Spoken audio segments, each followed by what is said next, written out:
expecting several more people. So I want to give it.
Good morning, everyone. We are just waiting for a few more people, registrants to show up, and we'll get started in about 5 minutes. Just wanted to let you know where we're at.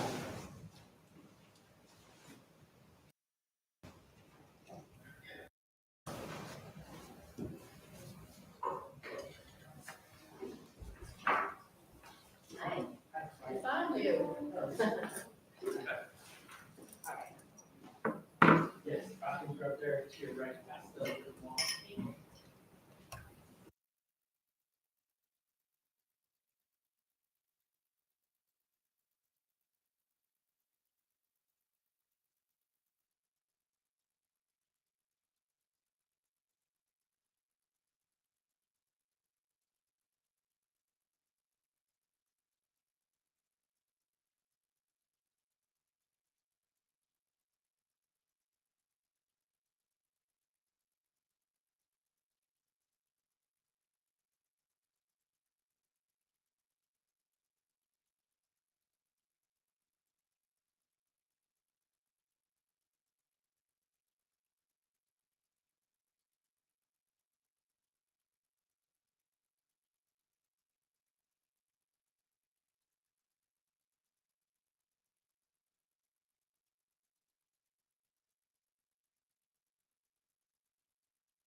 Good afternoon, everyone. My name is Gene Kingsley. I'm the Cybersecurity Range Manager here at this facility.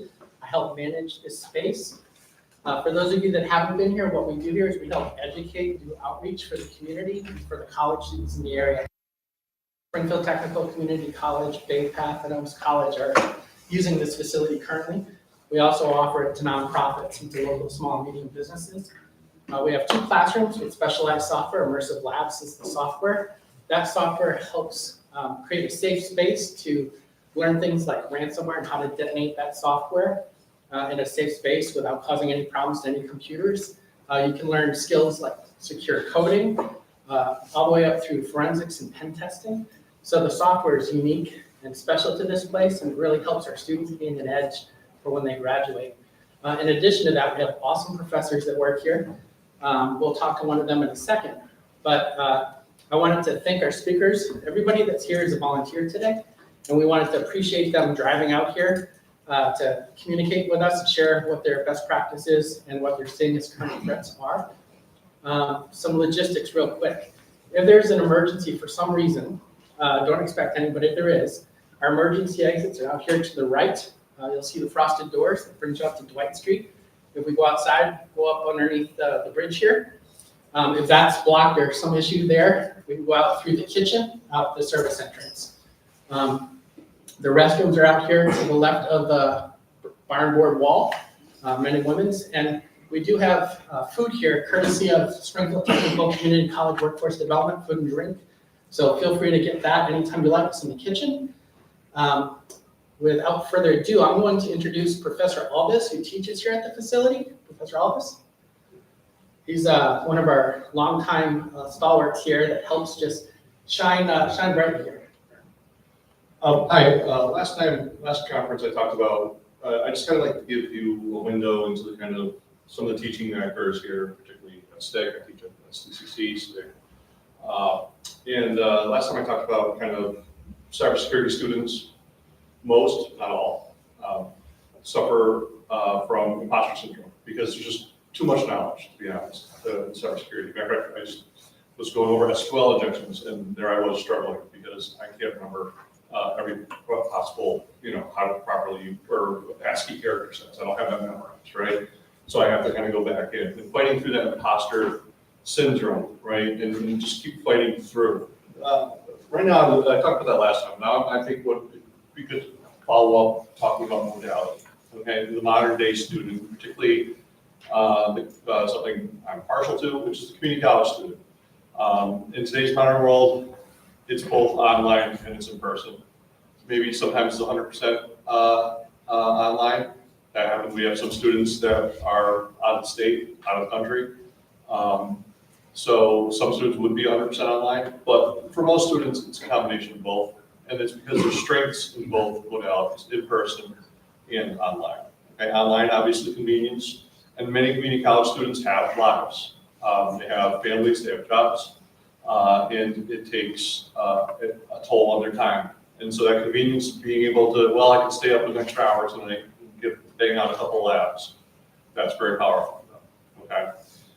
The other modality in person, though, has strengths. And part of cybersecurity, which is what we're going to talk about today, is social engineering, or sometimes what they say in the industry is the soft skills. And we do have an advisory board, and they came back to us and they said, hey, your students are great technically. Can you do something about soft skills? They need to be able to talk about through. They need to be able to express, strong technical or very deep technical thoughts to an audience. And so we kind of revamped our curriculum to accommodate that. And that personal interaction also, it's also important to have cohorts, have teammates, work with a team. I've never worked in an IT department where everyone was an individual superstar and everything worked out perfectly at every time, right? Matter of fact, when I went to an IT department and there was a bunch of people that were like super talented, but kind of jerks, I might have been one of them, I was young at the time. They kind of floundered and failed, right? It's working as a team, working with people's different strengths. You're really good at documentation. I'm really good at figuring out this new operating system, working together, right? And that's something that you can simulate in the online world, but it works a lot better in the real world. So we're not there yet. We're in a transitional period in higher ed, but I think the world is going to require a better mix between real world and digital. So I did want to just touch on that real quick, and having a really nice space, which I think everyone can agree this is a really nice space, to try to draw students into the real world and spend the time to actually drive out here and say hi and work with a team is really important. So I am happy about having this facility. All right, I'm turning it back over to the Dean or Executive. Introduce John. All right. Thank you. All right, our first speaker of the day will be John Petrozelli, who is from the WMASS Cyber Center. I'll let John give you his pedigree. It's really impressive. But I've known him for a couple years now. He is a phenomenal resource for us here in Massachusetts. Mr. Petrozelli. All right, can you hear me? Let's see. I have two devices, so let me just see if. Okay, good. And then I think the YouTube mic is okay too, right? Okay. Yep. Awesome. All right. Well, thank you for not introducing me. I don't like to talk about my pedigree, so I'm not going to really do that. But I will just say quickly, I was the Air Force intelligence officer, worked in a variety of different things in Intel, then was with the FBI for 17 years, did a whole variety of things to include working as our chief security officer for the Boston region. And so as a result, I learned a lot about insider threats. I actually interviewed people, dealt with the human element. And so we'll talk about that a little bit today. And then I also, from there, went to a managed services provider, and now I'm at the WMASS Cyber Center. So I have experience in that insider threat world in both the private sector and the public sector. So we'll talk about that a bit today. All right, and then you said the slide flippers over here, or just manually doing it? If you do that manually, Sure. get the device. Okay, cool. Okay, so WMASS Cyber Center, we're a quasi-state entity. We are a .org versus a .gov, but we work for the state of Massachusetts. And we look at trying to solve cybersecurity issues by hitting people, process, and technology. So today I'm going to talk to you about the people side of this for the most part. But of course, the people are the most important component. They're also the weakest link oftentimes. So we generally have found there to be about 3 different types of threat vectors when we're talking about cybersecurity. The human element, which we'll discuss today, system intrusions. We pull this data from a variety of different annual reports. So we've got data from Verizon, Sophos, I think CrowdStrike. We pull from just a ton of different resources, Palo Alto. And as a result, what we do is try to pull this together. What I'm going to talk about today is the human element of this, a little bit about social engineering, but primarily talking about password security, talking about identity theft and data breaches, and then talking about insider threats. Okay, so this is, again, what I mentioned we'll talk about today. So password security. You probably can't see this, so I will just talk about this a little bit. But amazingly, we just had a report come out, and thanks. All right, awesome, thanks. I don't like being behind the podium, but so we just had a report come out from an entity called Comparitech, and they talked about the most frequently used passwords. Anybody see Spaceballs? Has anybody seen that movie? Okay, so that's from Spaceballs. For those who haven't seen it, there's a code to get into the atmosphere of a planet, and the code was 1, 2, 3, 4, 5, right? So the head of the bad guy is basically like, that's the same code to my luggage case. So sadly enough, 7.6 million accounts are using 1, 2, 3, 4, 5, 6 as their password. So those are people that you work with every day. Those are people that use your systems every day, right? That's ultra scary. Don't worry, there's more people that are more secure. They're using 9 digits, right? So they're going up to 9. Admin is still a big password. 1.9 million people on that. This is the top 100 most used. It's not like the top 100 most compromised, right? If you want to take a look at this chart, it's pretty crazy as far as what's out there. And you can see this is just the basic ones. People use password. 470,000 people use just the word password with a capital P. So scary stuff. This is actually I pulled from SANS yesterday. SANS is a great institute. They're another.org. They do a lot of cybersecurity work for free. There's tons of great white papers out there. And one of the things they were looking at was what were the most common passwords to try to get into certain systems that are internet facing. Again, they targeted 123456, 111111. There's a code out here that was really interesting, and I actually looked it up yesterday because I hadn't seen this before. 345GS5662D34. Now that sounds like a very complex password, right? I'd be happy with that for the most part if someone in my organization was using something like that. However, they think it's a backdoor, that there's some kind of entity out there, probably a state sponsor or hacker group, that's trying to get into a bunch of devices using that password because it's a backdoor. So any guesses on who that might be or what countries that might be? Russia. Russia's a good one. China's a good one. North Korea. All right. We have an alert post-lunch crowd here. That's awesome.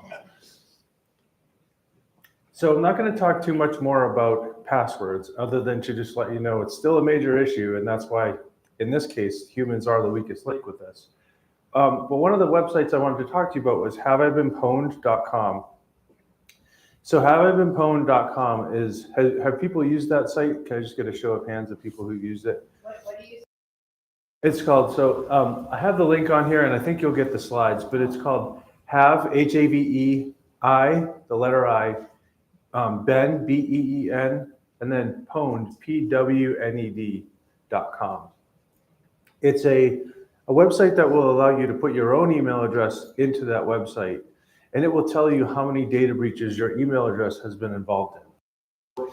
I put my email address in here.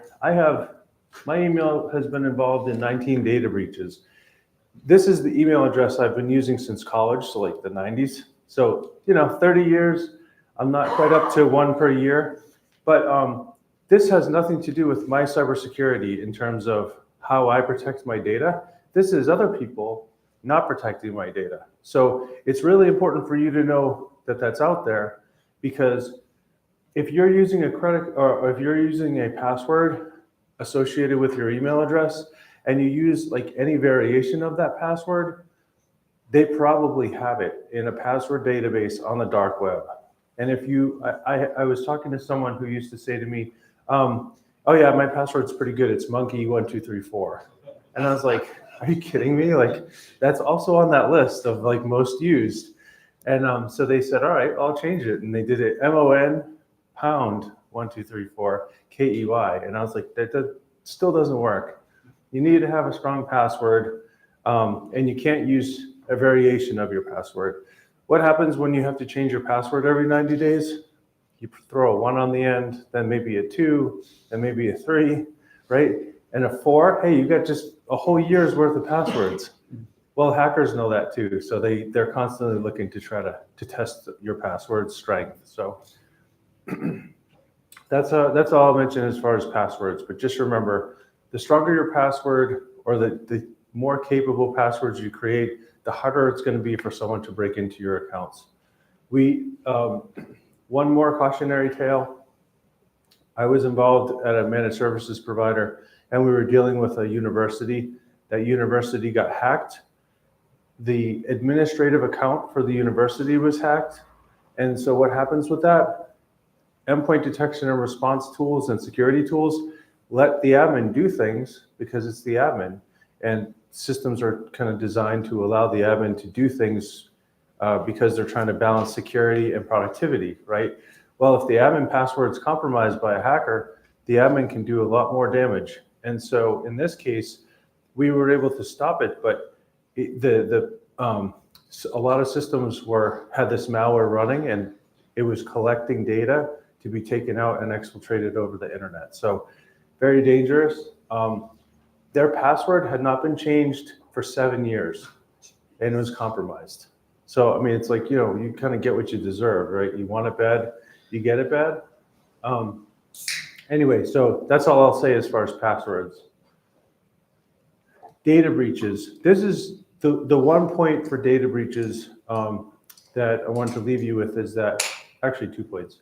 One, Mass Cyber Center, we're actually working with the Office of Consumer Affairs and Business Regulation, and we're going to be developing a report on data breaches in Massachusetts based on the actual data that we received from private companies who have lost people's data. So we're planning to produce that and create a white paper and a webinar, probably January timeframe, maybe February.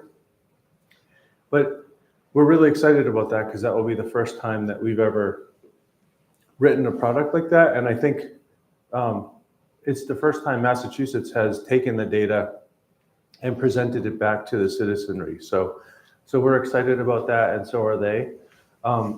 The other thing I wanted to leave you with is that in Verizon's data breach investigations report, which is a really authoritative product, they have about 10,000 different investigations that they reference in that. 72% of internal data breaches were misdelivery. So what that means is, if I want to send something, let's say I have some information about a person or maybe a student, and I have their social security number in an email that I'm sending over to another staff member, right? Why would you put a social security number in an email? But it does happen. It happens 72% of the time, something like that, right? So if I want to send that to, let's say I want to send that to Gene, and I open up Outlook, and Outlook's always trying to live in a utopia for us, right? So it's like, oh, let me help you send that email to Gene. And instead of Gene, I send it to Gabriel, right? So now I just committed a misdelivery, and I sent information that doesn't belong to Gabriel, and Gabriel should never see, even though I meant to send it to Gene. So that's kind of what that misdelivery is. Happens a lot, 72% of the time. Highlight that because that's something, if you're training your staff to deal with, you should be, cognizant of that in terms of something that someone in a hurry is not necessarily executing attention to detail, and it can result in a data breach. Okay, so primarily what I wanted to talk about today is insider threats. We got some other great speakers, so I didn't want to cover too much of social engineering or anything like that, or system intrusions. So I'm going to talk about the human side of the insider. This was a smaller subset of breaches this year when it came to the Verizon DBIR, because misdelivery and the human mistakes, negligence, were the biggest part of what Verizon saw. But we're going to talk about why we would have a plan, what an insider threat is. Going back to Verizon, 65% of the internal actor breaches were errors, including misdelivery. Privilege misuse, that's really where you're looking at your malicious insider. So 31% of the time, someone had access to data or information, and they misused those. So that's your insider when you talk about a malicious insider. That could be financially motivated people. It could be espionage, where they're trying to steal proprietary information. It could be somebody who's disaffected and is really aggravated with a certain organization. We've seen that a lot too. It could be a variety of different reasons. But I put in here, Alexa, define an insider threat. And we get that joke, sorry, I'm a nerd, but AI, major insider threat, major problem, right? When DeepSeek first came out,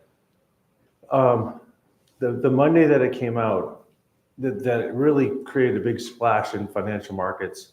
I was listening to CNBC, like a lot of stocks that have AI related things were plummeting that day.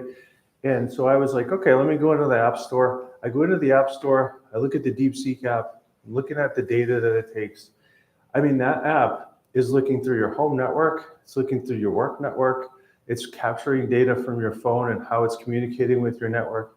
But not only that, but it's taking whatever data you put into it and it's shipping it to Hong Kong, where it now has legal rights to that data. And like, good luck trying to get it back, right? So people putting in technical specifications for different programs or types of weapon systems or designs, like we're losing that data. And China holds it and is never going to give it back. So really dangerous AI, when you look at American stored information, can still also be really dangerous. Putting information into ChatGPT, you never know whether that's going to be stored in the US or once you put it in there, it's gone. You don't know how they're going to marry that up eventually with you as a user or as a human or as an option to have your data resold to a company that would be trying to market stuff to you. So be very careful with the use of AI, but consider that part of an insider threat. I don't have any Alexa or Siri in my house. I have Siri on my phone, it's disabled. You have to go into the app store or into the settings and disable Siri for every single app that you download, or else it's on and it's searching, it's looking at what you're doing. Can I ask So- you about Google? Sure. And what, Google's the same thing? So Google, so Gemini, right? Google Gemini, their AI. I'm haven't gotten into the Gemini yet. Oh, Just okay. like Google around your home. Oh, so the Google Nest and things like that. I'm not advocating for any group or against any group, but I would just say they all do the same thing, right? They're all trying to make the user experience simpler, but also selling your data on the back end. So yes, so you can talk to any of these and they're doing the same thing. As far as the Gemini AI, Yeah. it depends on the programs. If schools, I think, have a storage capacity that might be affiliated with their licenses that lets their researched data stay in a portal that's controlled by them only, as opposed to being shared with the world. But it's, I think every school has to look at their agreement with Google Gemini, because we did talk to the Google people about that, and it's not the same for everybody. Depends on the licensing, I think. So, yeah, sure. Okay, so here's some examples of types of insider threats. We've talked about malicious, basically employees on the last day of work, they take information with them, whether they be system designs. And there's hundreds of examples of these. They take information so that they can maybe go to a competitor and sell it over there. Most of the time, the competitors will rat them out because the competitors could be in trouble if they actually took the information. So there was, I think, a really famous one between Coke and Pepsi, where I believe it was a Coke employee went to Pepsi and gave them the proprietary information for how Coke makes Coke, and Pepsi reported it to Coke, and that person got arrested. But Pepsi could have been criminally liable if they didn't do that. So negligence is the big one. That's what we talk about: misdelivery, clicking on phishing links, installing software, doing that kind of stuff. Negligence is a big way that bad actors get into our environment, and it's usually around that human weakness. Collusive. So this is an interesting one because it combines maybe someone that you're working with, so an employee in your office who could be disgruntled, or maybe somewhat dim-witted or whatever the case may be, either witting or unwitting accomplice to a ransomware group. Most of the time this is going to be witting. So the person will say, like ransomware groups offer a bounty sometimes, and they'll say, hey, we'll give you $50,000 if you install software that allows us to deploy ransom group in your environment. And like, don't worry, we're not going to tell anybody it was you, but just play dumb if you get caught. And so collusive ransomware does happen. And Lockbit was offering a bounty years ago. The ransomware group was offering a bounty years ago to allowing that to happen, so that they could get into people's environments using a person that was on the inside. And then of course, third party, Anybody in the room have any third-party risk assessments or third-party vendor risk management policies in their world? Some of the speakers I definitely see. Well, that's good. Anybody else? Has anybody heard of that? Okay, so nowadays, for sure, our data is being stored in third-party entities all the time, right? Microsoft, Google, payment portals, things like that. So third-party vendors are a really big vector of attacks nowadays. And I put Move It on there. Move It was a data transfer file system. It compromised a lot of data from different municipalities and state organizations. The third parties, there should be some due diligence that you do when you're looking at third parties. And that's essentially, that's another vector that you need to look at when you're talking about insider threats. Another reason why you might have an insider threat program is compliance. Most compliance frameworks have some mention of insider threat of some way or another. Sometimes it's just a line item. Sometimes it's considered as part of the cybersecurity training. But a lot of entities that have to be compliant with things have to comply with insider threat guidelines. And then risk assessments. You know, cyber insurance companies, risk management programs, and third-party vendor questionnaires. Like if you're a company that wants to get a contract with, like, let's say like a large healthcare vendor, they might ask you about your insider threat program, and they might want you to document that you have an insider threat program in order for them to give you a good enough risk rating so that you can become one of their sub-recipients or their sub-vendors.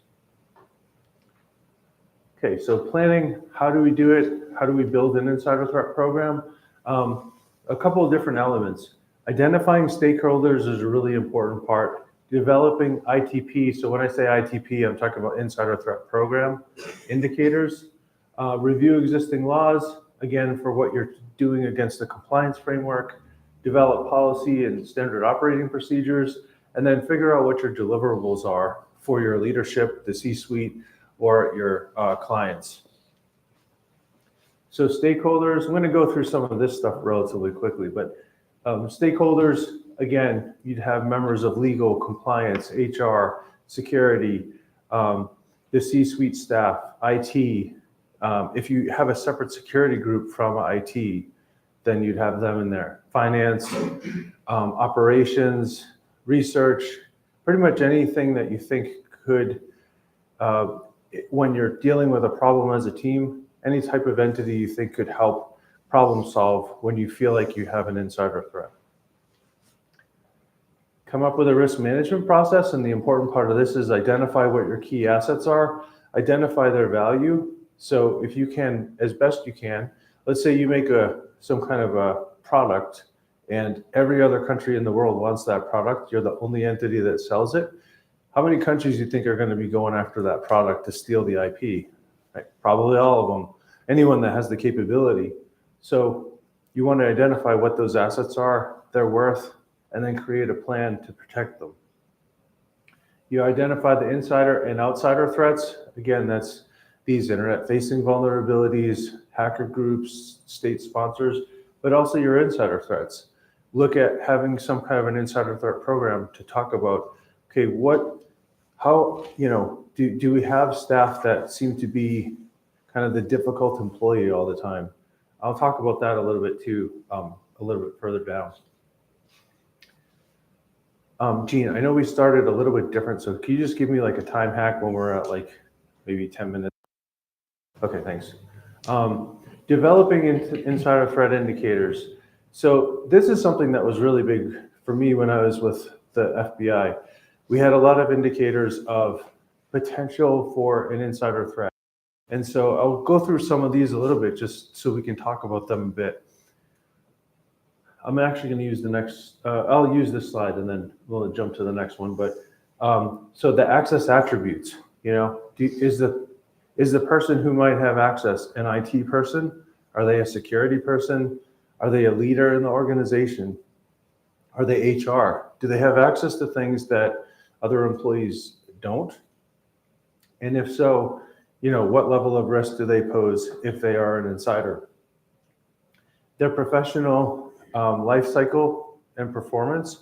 We used to have some really difficult employees that were nonstop problems. Over the course of 10 years, they may have gotten into a couple different, like not physical fights, but maybe altercations with people at work.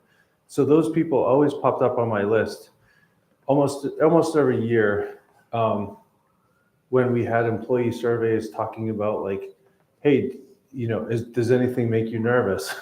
In the FBI office, we actually had some people by name one person every year. They're like, yep, so-and-so makes me nervous. Like they're a potential workforce violence person, so you never know what you're dealing with that. But if you're somewhere for a period of time, you might have that coworker that everyone's like, oh yeah, they went off the wall again today, or they're complaining in this meeting again today. That's like professional life cycle performance stuff. Foreign considerations, if someone has a lot of property overseas, doesn't make that suspicious. It's just you take it into account with everything else that they're connected with. If they own property in a certain place, does that country have a history of, blackballing, blackmailing, threatening its citizens with losing their property or their livelihood if they don't support the country in doing malicious things to support the country? That's the kind of thing when you're looking at foreign considerations, what are those potentials for vulnerability with your system? Security and compliance history, we talked about that a little bit, but again, that could also be, we're going to cover it a bit down in criminal, violent, and abusive behavior. Technical activity. So we're going to talk about an acceptable use policy. Every company should have one of those, and it's a good way to somewhat thwart insider threat. Substance abuse issues, financial considerations. Again, someone who's always in debt.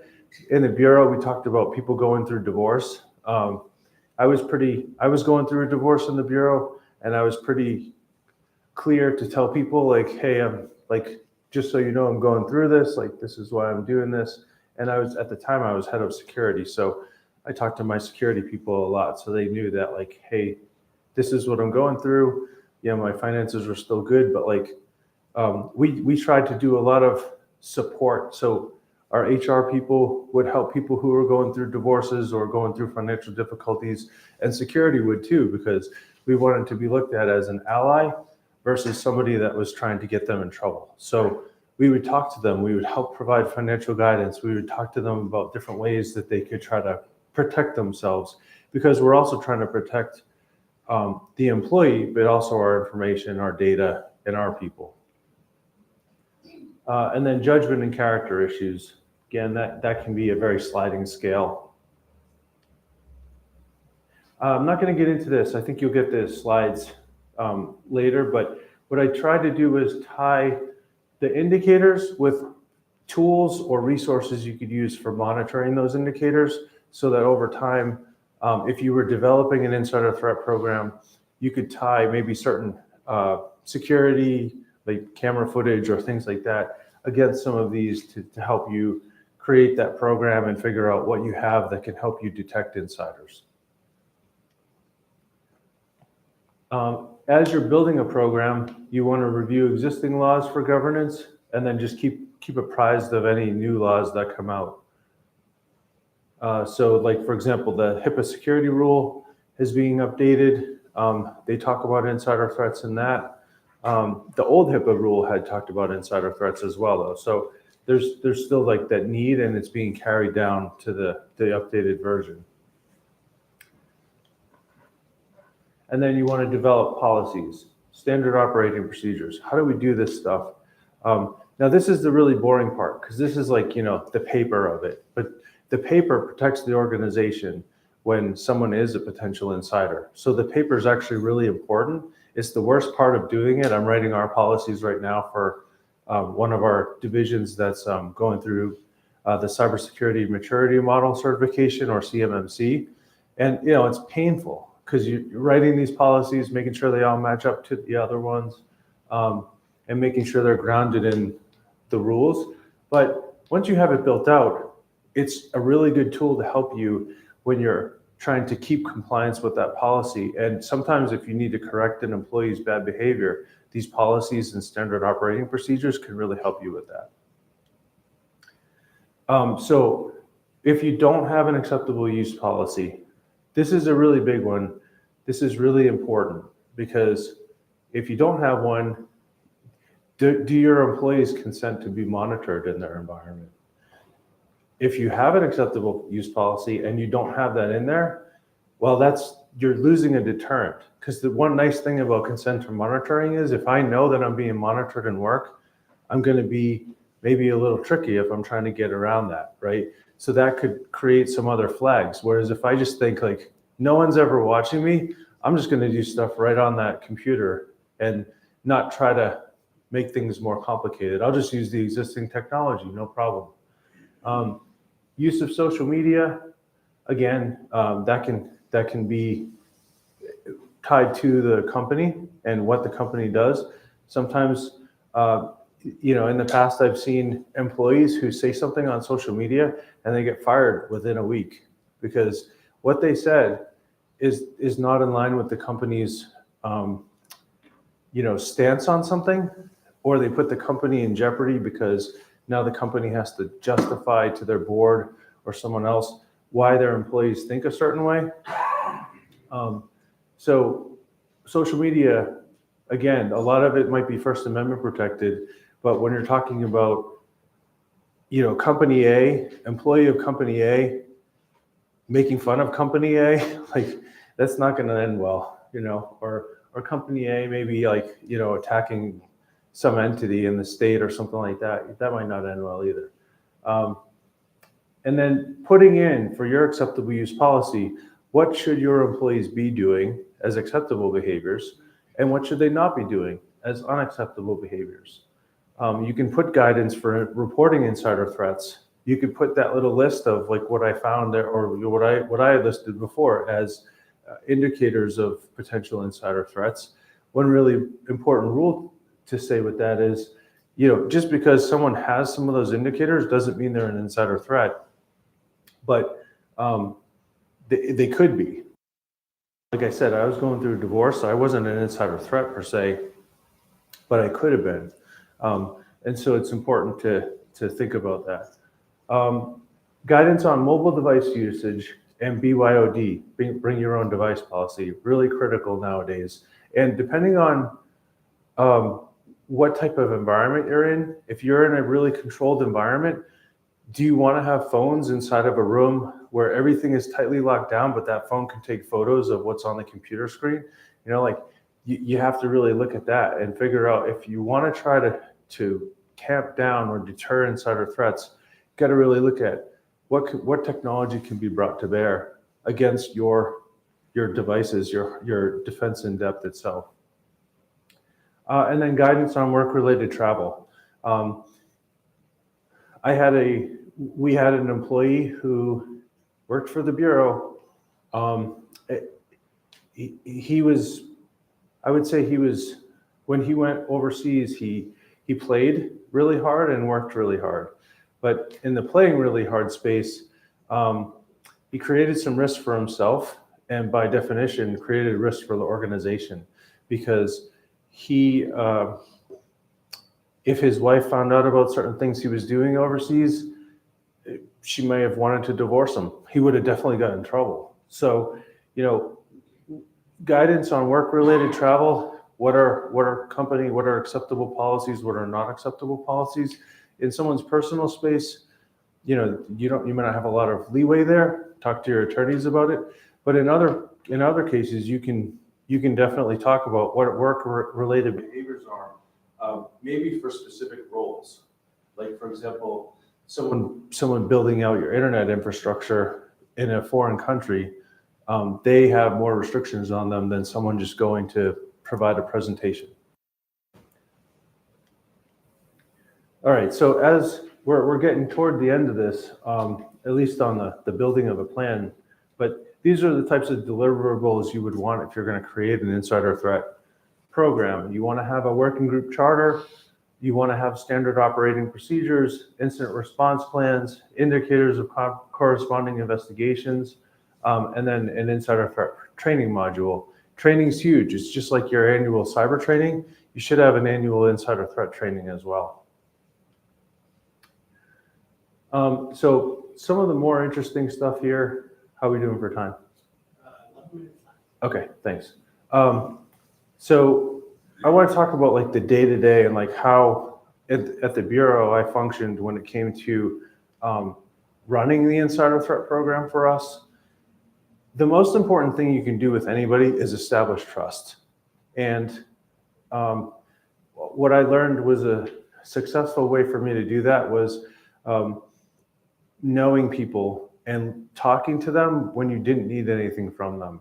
So if you are a head of security or you're an owner in a company and you're on-prem, right, you're working amongst people, talk to them when you don't need anything from them, especially if they're people that you might need something from in the future, like your IT team or security people or your bosses and stuff.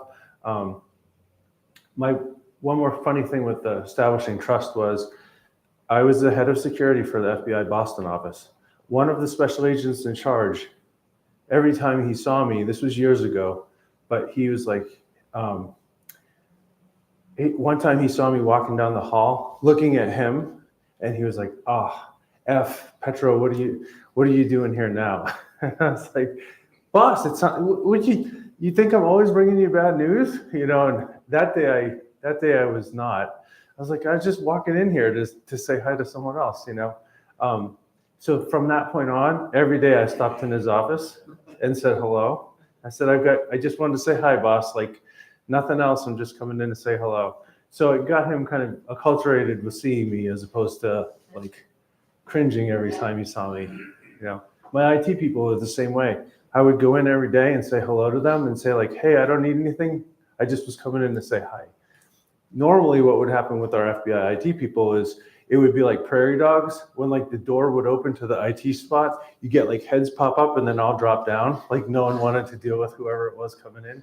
But I would get the heads that would stay up because I was in there and I wasn't looking for anything other than a conversation. So establishing trust was really important. The other important side of that is if you're ever in security, you get a baseline for a human, right? So if I talk to the same person every day, I know what their stance is, right? So if I go to them and I'm saying like, hey, how are the Patriots like yesterday? What'd you think of that game? You know, they're probably just still relaxed, laid back. You know, if I have to go in and I have to say to them something like, hey, like, how was your weekend?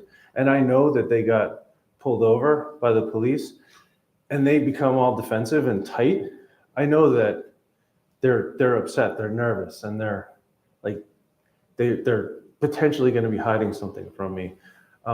We had a luxury in the Bureau. We oftentimes knew answers to questions we were going to ask. It doesn't happen in the private sector. So these are some tools that you could use to try to just establish baselines of people. Reviewing your available data that you have. So we have like tools that we can use to look at like what our baseline of cybersecurity is every day. So I know when certain people come into the office, I know their general work hours because we have a zero trust tool that lets me know when their computers turn on every day and things like that. So if I needed to be concerned about an employee, I could go back and review log data to say, okay, what does the day in the life of this person look like? And I can go back and I can say, okay, this person normally logs in between 9 and 5. Like, why were they logging in at 11:30 at night in our office space? Like that kind of stuff. You can help to use your available data to determine that day in the life of a person or their activities. And again, if you have consent to monitoring, when they're using a laptop, they provided that consent because they signed that acceptable use policy. So you're not doing anything that's violating their privacy. And then lastly, stay current on insider threat activity worldwide. Like I mentioned about Lockbit, that came out, and within a couple of weeks, they were already doing that collusive type of insider threat work. So they had already had implemented this idea of trying to hire employees to compromise their companies. So keeping aware of what's happening in the world is really can be really helpful. to try to get ahead of some of the trends. Okay, last part, interviewing. If you ever have to talk to someone and you think it's gonna be an awkward conversation, again, developing trust, talking to people as often as you can. I do that now at Mass Tech because I'm our security officer. I talk to people all the time when I don't need anything from them.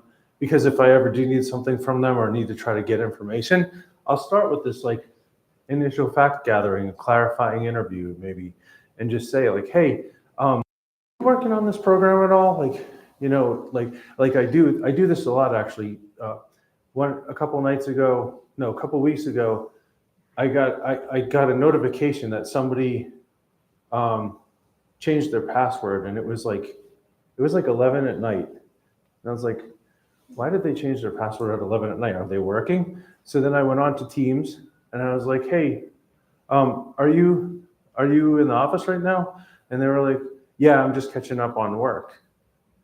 And they're like, you caught me. And so I was like, hey, can you have a phone? Can I call you? And so they're like, yeah, right, like now? I'm like, yeah. So like they gave me their phone number. I texted them. Actually, I had their phone number. I said, I texted them already and said, can we talk? Then I talked to them and they were like, why would you call me? And I said, well, because I wanted to make sure it was you. I wanted to make sure that your account wasn't compromised. And I wanted to kind of do out of band communications so that I could make sure it wasn't me conversing with a hacker who's going through our, changing our webpage or anything like that, because this person had that capability. So clarifying interviews are important. Informational interviews are important. And these can be cordial. In my situation, the individual overseas that I was telling you about, we started the nice person interviews, but he failed a polygraph on potential for espionage and counterintelligence concerns. So for me, that was a big red flag. So our information, we started with clarifying, we went to informational, and then we went to a soft interview. So a soft interview is where you present some facts and you say like, hey, you know, you failed this polygraph, we're here to try to help you, but like you need to explain to us why you would have done this. And then you progress to the hard interview. And that hard interview is when you've maybe done a couple months of investigation and you say, okay, you told us this last time when we talked. We talked to other people who had a different story than you. So can you clarify what you told us last time? And literally in that case, I told them, I know you're lying. Like we have the receipts essentially. We know what you've been doing, and this is your last opportunity to come clean with us. You know, and it was me and another security officer, and he didn't. He continued to lie. We put him through another polygraph. He failed that one, and then he confessed to them that he had been doing this activity. So he wasn't a spy. Unfortunately, he ruined his career because he just wouldn't be honest with us. And we said, like, we're not the morality police. I don't care that you're having an affair. I care that if you're having an affair, it could be used by someone to bribe you against the US government. That's what I care about.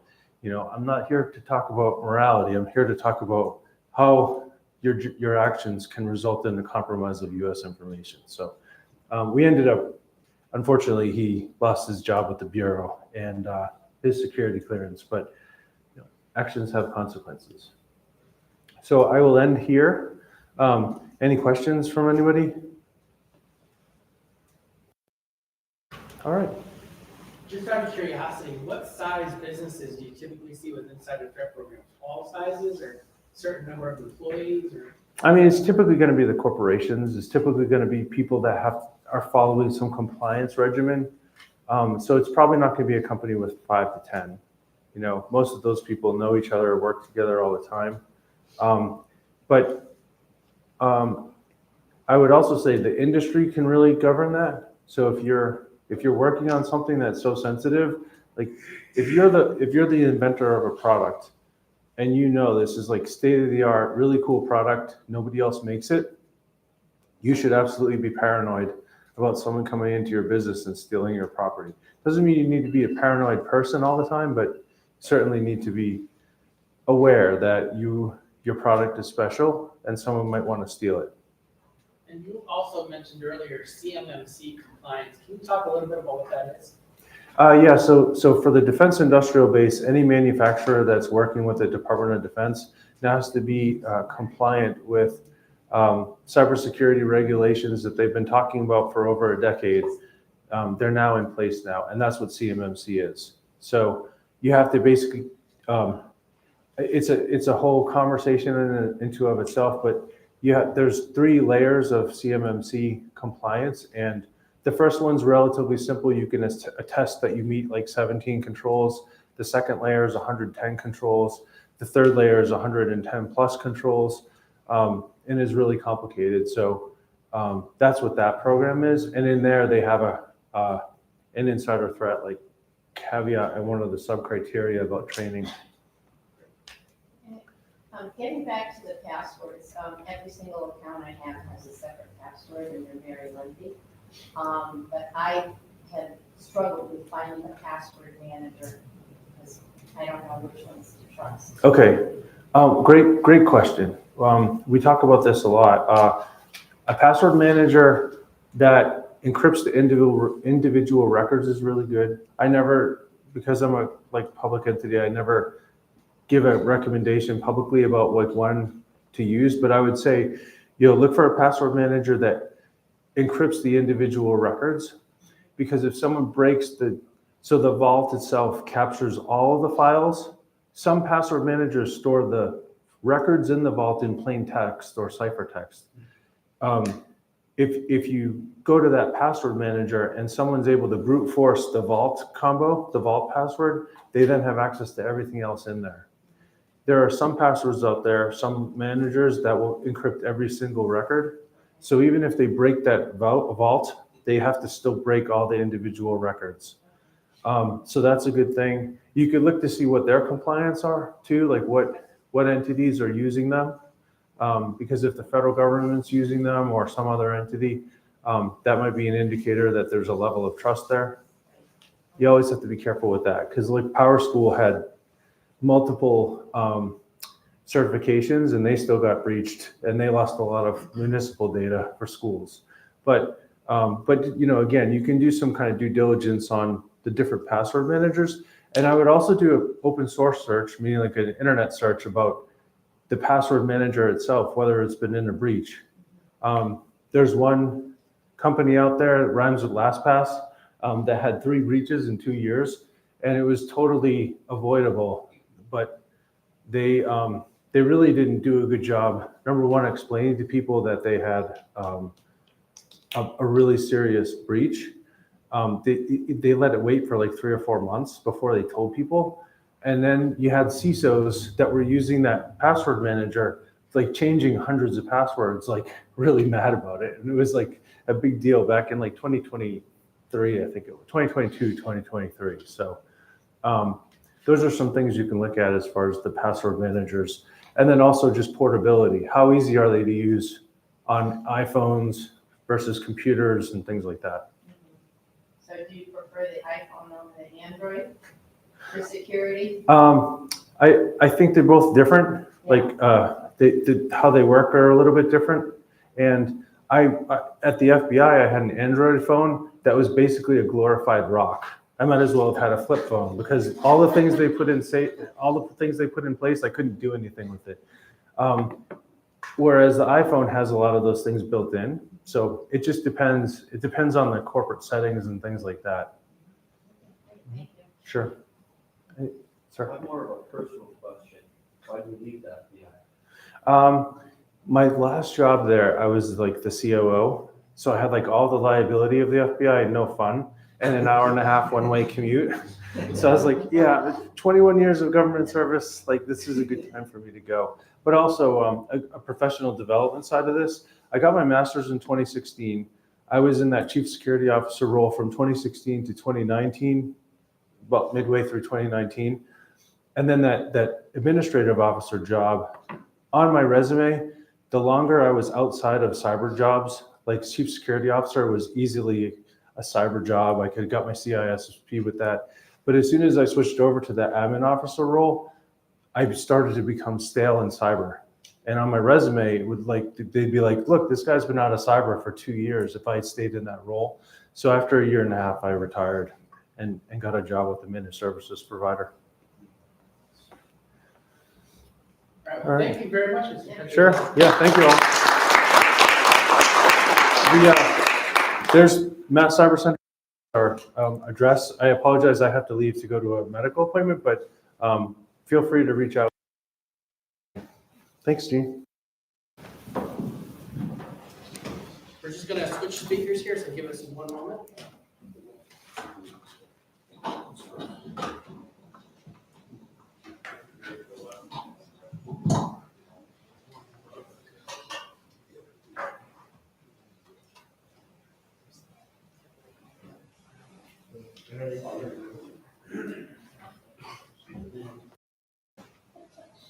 John, are we gonna mic Scott? Yeah.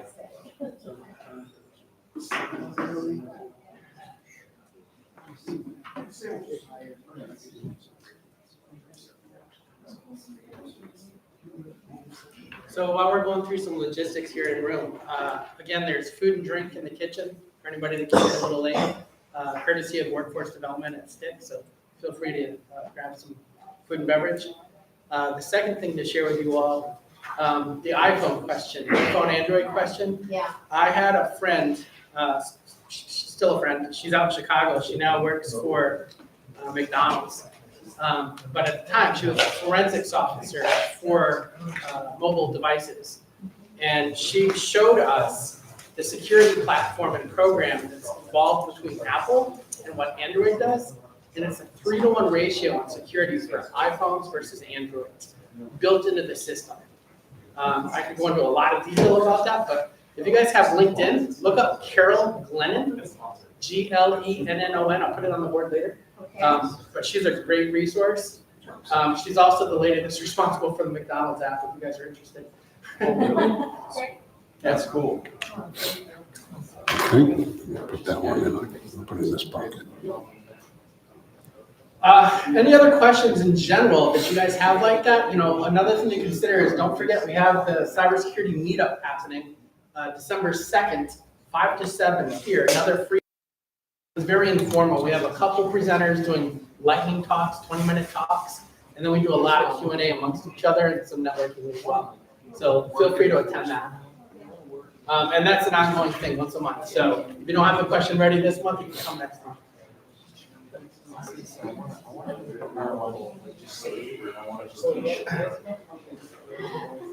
I think we're ready to rock, yeah. I can give people a minute to come back. Yeah, sure.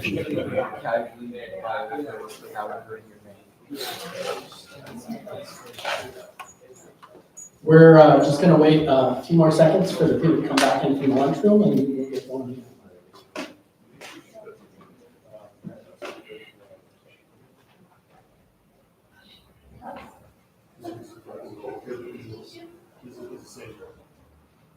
I just want to give some attention to the people online as well. I appreciate you being here today with us.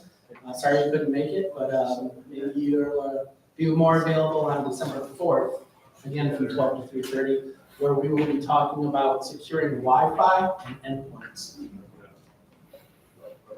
And endpoints being computer servers, that sort of thing.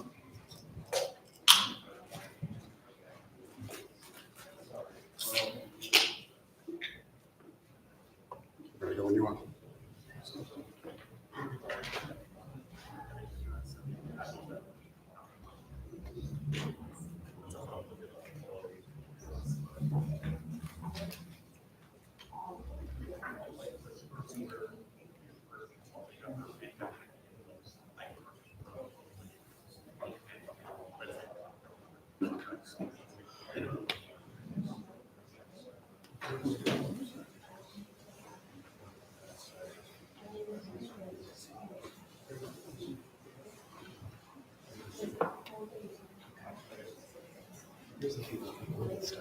Ready, let's go. Okay, everyone, welcome back. We have our second presenter. His name is Scott Foote. Scott is with Feminati. Phenomenati. Phenomena TI. Phenomenality. Anyway, it's a great organization. He's a great individual. He and I have been in the same speaking circuits for a few years, almost a decade now. But he's another volunteer that's come in to share his time with us to talk about AI today. So without further ado, Scott, I'll let you introduce yourself, give yourself your pedigree there. Thank you. Thanks, Gene. Well, it's nowhere near as interesting a background as John's, although John and I think we've crossed paths at some point in the past, but that's a topic for another conversation. Been in the space for a while. Anybody know what the Morris worm is? Anybody hear about it? A couple of hands, just look it up. So basically it was a send mail worm. Robert Morris decided to test it out on digital equipment's infrastructure. The rest was history. Brought us down for a couple of days. Back in the 80s, it was actually 88.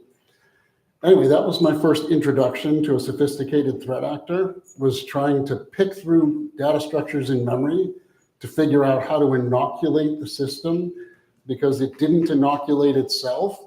So no sooner did you get it out of memory, then the worm would just find that system and say, oh, I'm going to reinfect. That was the beginning. It's hard to believe that that was only not even 40 years ago. Anyway, that's where it started. Software engineer, product executive. Then I flipped over to the buy side, and I've been a CISO, a DPO. I'm now a CAIO for a couple of small businesses. Our consultancy is a bunch of semi-retired people that have been doing this for minimum 35 years. But anyway, that's not anywhere near as interesting as who I'm not. I am not law enforcement, but I really like this picture. I'm not a doctor, but I play one on TV. I'm not this clown. I am a martial artist, but I would never stand like that with nunchakas. Oh, watch for my movie coming out for the holidays. It's going to be awesome. The only real picture here is this guy. He's actually my identical twin brother. We play that card a lot in terms of digital twins or deep fakes, but we really are identical twins. It's easy to tell the difference. I'm much better looking and much more intelligent. So, to talking about generative AI and social engineering. Everybody here knows what social engineering is. I'd be willing to bet almost everybody here has experienced or been touched by social engineering just in the last 2 months. Fake phone calls, emails, text messages, certainly somebody in your family. My brother-in-law received a phone call just 4 or 5 weeks ago saying that his daughter, his youngest of 3 daughters, had been kidnapped. So go down the street to Best Western and go get me a wire transfer. Of course, I'm hearing this, I'm like, oh, Tony, he didn't fall for that. He absolutely did. He was in a panic. Went down to Best Western, was in the process of trying to get the money out. They said, sir, we think you're being had. In his nervousness, he was so upset, he hung up on the threat actor. Tried to call them back, and that's when he realized, maybe I should call my daughter first. Like, Tony, that would have been my first phone call. This is happening all the time, even in 2025. So what would you do if you got that kind of a phone call? You're on a business trip and your boss calls you, or they're on a business trip and says, I need 50K wired for this partnership. What if you have a significant other or a twin brother that is besmirching your reputation and calls you and says, I need bail money? Never happened as far as you know. What about questionable images? Somebody taps you digitally and says, hey, what were you doing yesterday? What was going on down there in Louisiana? Why are there all these questionable images about you online? What about your boss? You heard, I think John brought this one up. What about your boss asking you, why are we seeing you posting questionable content on social media? Of course, none of these things need to have been done by you. It's ridiculously trivial to do any of these things now to any one of us for a variety of different reasons.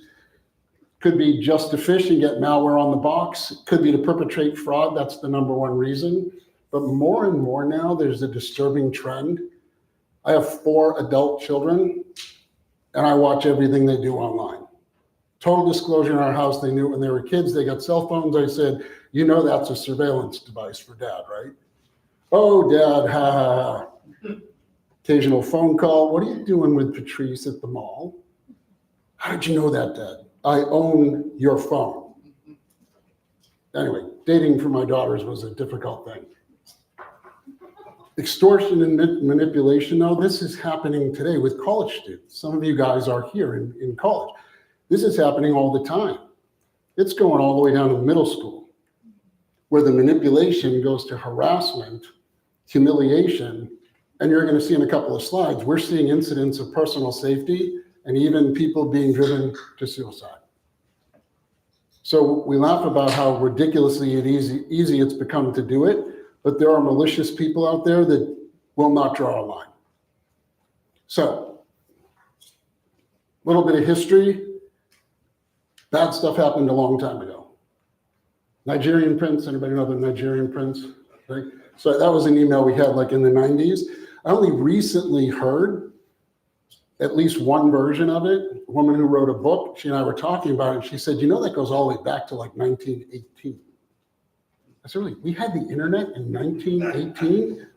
Wow, what was I doing up with DSL and dial-up? She said, no, there was a classified ad printed in a physical newspaper back then, which said, I'm a Nigerian prince. If you send me, I think it was a pair of pants and a US dollar, then I will promise you riches, et cetera, et cetera. Well, lots of people responded. To cut to the end of that one, the actual threat actor, apparently his father worked for a post office. He was a 14-year-old boy here in the States, and he was collecting money. So the feds got him, but they couldn't do anything. They couldn't prosecute him because he was only 14 years old. It was, at that point, it was mail fraud. But that is the first instance, at least historically, that I know of the Nigerian prince. This has been going on for a while. The anti-phishing working group stood up at some point in the early 2000s, and they began to really go after it. The second major phase was when we came out with all these terms, spear phishing or whale phishing, where it was no longer just spray and pray, you were targeted. But we still had to do recon on the individual. What's their role? How do I get access to them? We don't have to do that anymore. That's free. Today's day and age, well, I'll show you how easy it is. Who wants to be a victim today? Come on. Don't do it on speakerphone, but dial that phone number. There's no malware on the phone number. This phone number is going to explain to her, just based on her incoming cell phone, what the data aggregators know about her, and what I could potentially go and buy as a marketer, not as a bad guy. As a marketer, I could buy this for pennies. Seriously, it's not a threatening number. The company that stood this number up, I'm their CISO. I'm also the data protection officer. And believe me, when we first stood it up, I said, whoa, hold on a minute. Is it giving you your personal information? Not yet. It should be giving you your social security number and your address, your home address. There's another version which actually dumps everything about you. See the response? It's unsettling. That information that she's listening to about herself, on the other version of the phone, which I won't share with you publicly, it'll tell you about your spouse, your children, people who have been residents if you are letting a tenant. It'll tell you about all your previous addresses. It dumps boatloads of information, not just about you, but all your family. This has all been aggregated by companies like LexisNexis, by Cambridge Analytica. These companies, under the guise of legitimate data collection to sell to marketeers, are gathering profiles on us like 15 or 20 years ago. John would have killed to have this. It knows everywhere I go, everywhere I shop, what I spend money on, when I spend money on it, when I go on vacation, what do I like to do in terms of sports. It's unsettling. Who do you think their number one buyers are? Do you really believe that it's marketing companies? Criminals. They can get it for pennies. Anyway, thank you for being the victim for us. Try that number out. If it's not in the slides because I just add it, I'll send it out via Gene later. Do you do the rest of it where it says press 1? Yeah, that just becomes sales after that. It says, oh, sign up for the data deletion. You can get a free version of it. So that's the sales hook. I don't want you to buy anything today. Let's talk about why this is so ridiculously easy. And I think everybody knows this. Generative AI is everywhere. Starting with text, moving to voice. There's lots of versions of my voice online that are not mine. Not my brother's either, but we do sound identical on the phone. Images and video itself. This slide I put together for an ISC Squared conference in 22, I think it was. And we talked about all of the different tools that are available right now to you that are, for the most part, free.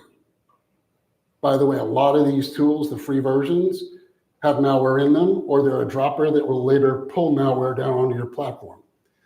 The point is, let's just bounce over here and see what I can open up a browser. Okay, come on, Tom. Have you guys seen this one? So, This is an old one. embarrassing, reminds me, once Russia ran into Gorbachev. He said, So this is not Tom Cruise. And this was like 4 or 5 years ago. no, Mr. Gorbachev, very silent. He goes, well, remember how much a polar bear weighs. Imagine if that was your CEO and you're the CISO and somebody says, but he called or he sent me a video message asking me to, wire 50K to this new vendor. It's happening. Let's cruise past this. It's a bad day. Reality is what's no longer here. Reality in the distortion field that we live in is just no longer here. I feel so bad for these middle school kids that have no sense of, I used to have ground truth somewhere. I used to be able to go somewhere to fact check. How do you know what a trusted source is today, where you can do fact checking? And the answer is you don't. So let's talk about a dozen or so of the worst of what I've seen. I'm going to go through some examples, hopefully quickly here, but it's like stuffing an elephant in a thimble. These are maybe 15, I think, of the worst that I've seen in terms of what's going on right now with not just companies, but individuals. The obvious phishing, malware, these are hyper-personalized. They're no longer broken English or bad resolution images or anything like that. These things get built in about 2 minutes, if you know what you're doing. Most generative AI platforms will let you do it, even though they're trying to block the malicious activity.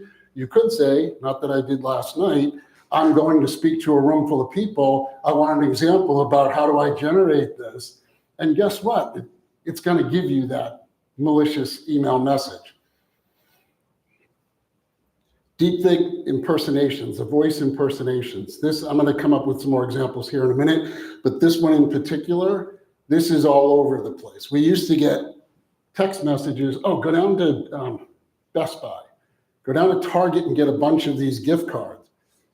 This year, I had people actually doing that in small businesses, still believing that the boss wanted gift cards.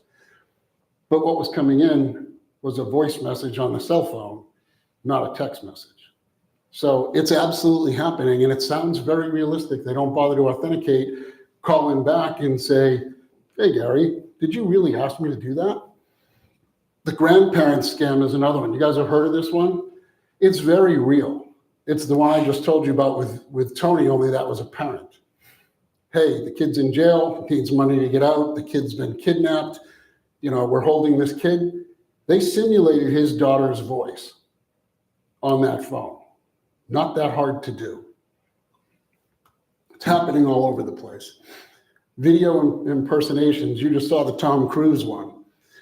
This is an incident, if you look around for it, it'll be one of the first ones you find. It's very public. It's called the Arup incident, but essentially what happened was $25 million was lost in this company. I believe it was a UK energy company. When the CFO and some of the other execs called in on a Zoom call and said to, I believe it was the controller, hey, we need to make these payments. They sent $25 million out. The controller had them all on the phone. This is deepfake live, not just a video, but a live face swap. It's actually really easy to do. We've done this for a couple of our clients in tabletops when they said, how easy is it? So we've dialed in as their executives to show just how easy it is to make me look like somebody else, including cloning their voice. So this is becoming trivial. I didn't need to be a CISO. I didn't need any technical skills in order to do this. I bought it. By the way, there's malware laced in it, which rootkitted that machine. So of course we burned it to the ground, but we expected that. This is happening all the time, whether you realize it or not. Teach our staff to be ready for it. Question before I move on. Social media manipulation. This one really upsets me. And there's a couple of versions of this, but the synthetic influencers. Anybody follow influencers? I mean, other than me, right? Insta, Snapchat, Chat, Gramsterbook, whatever it is. This is an article that talks about the rise of the synthetic influencer. And I thought influencers were bad. These people aren't even real. They're just spoon feeding whatever the script is. It's just an advertisement, but it's dressed up as somebody who's pretending to be real. This is the author of the article. Further down, she's actually the very first synthetic influencer. Her name, if I'm pronouncing it right, is Lil Michaela. She started in 2016, almost 10 years ago. There's a few of these that are really getting quite popular.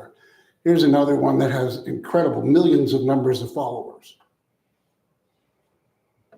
The Limu. That's a real emu, by the way. Customers and saving with limited mutual. There you go. Thank you, Doug.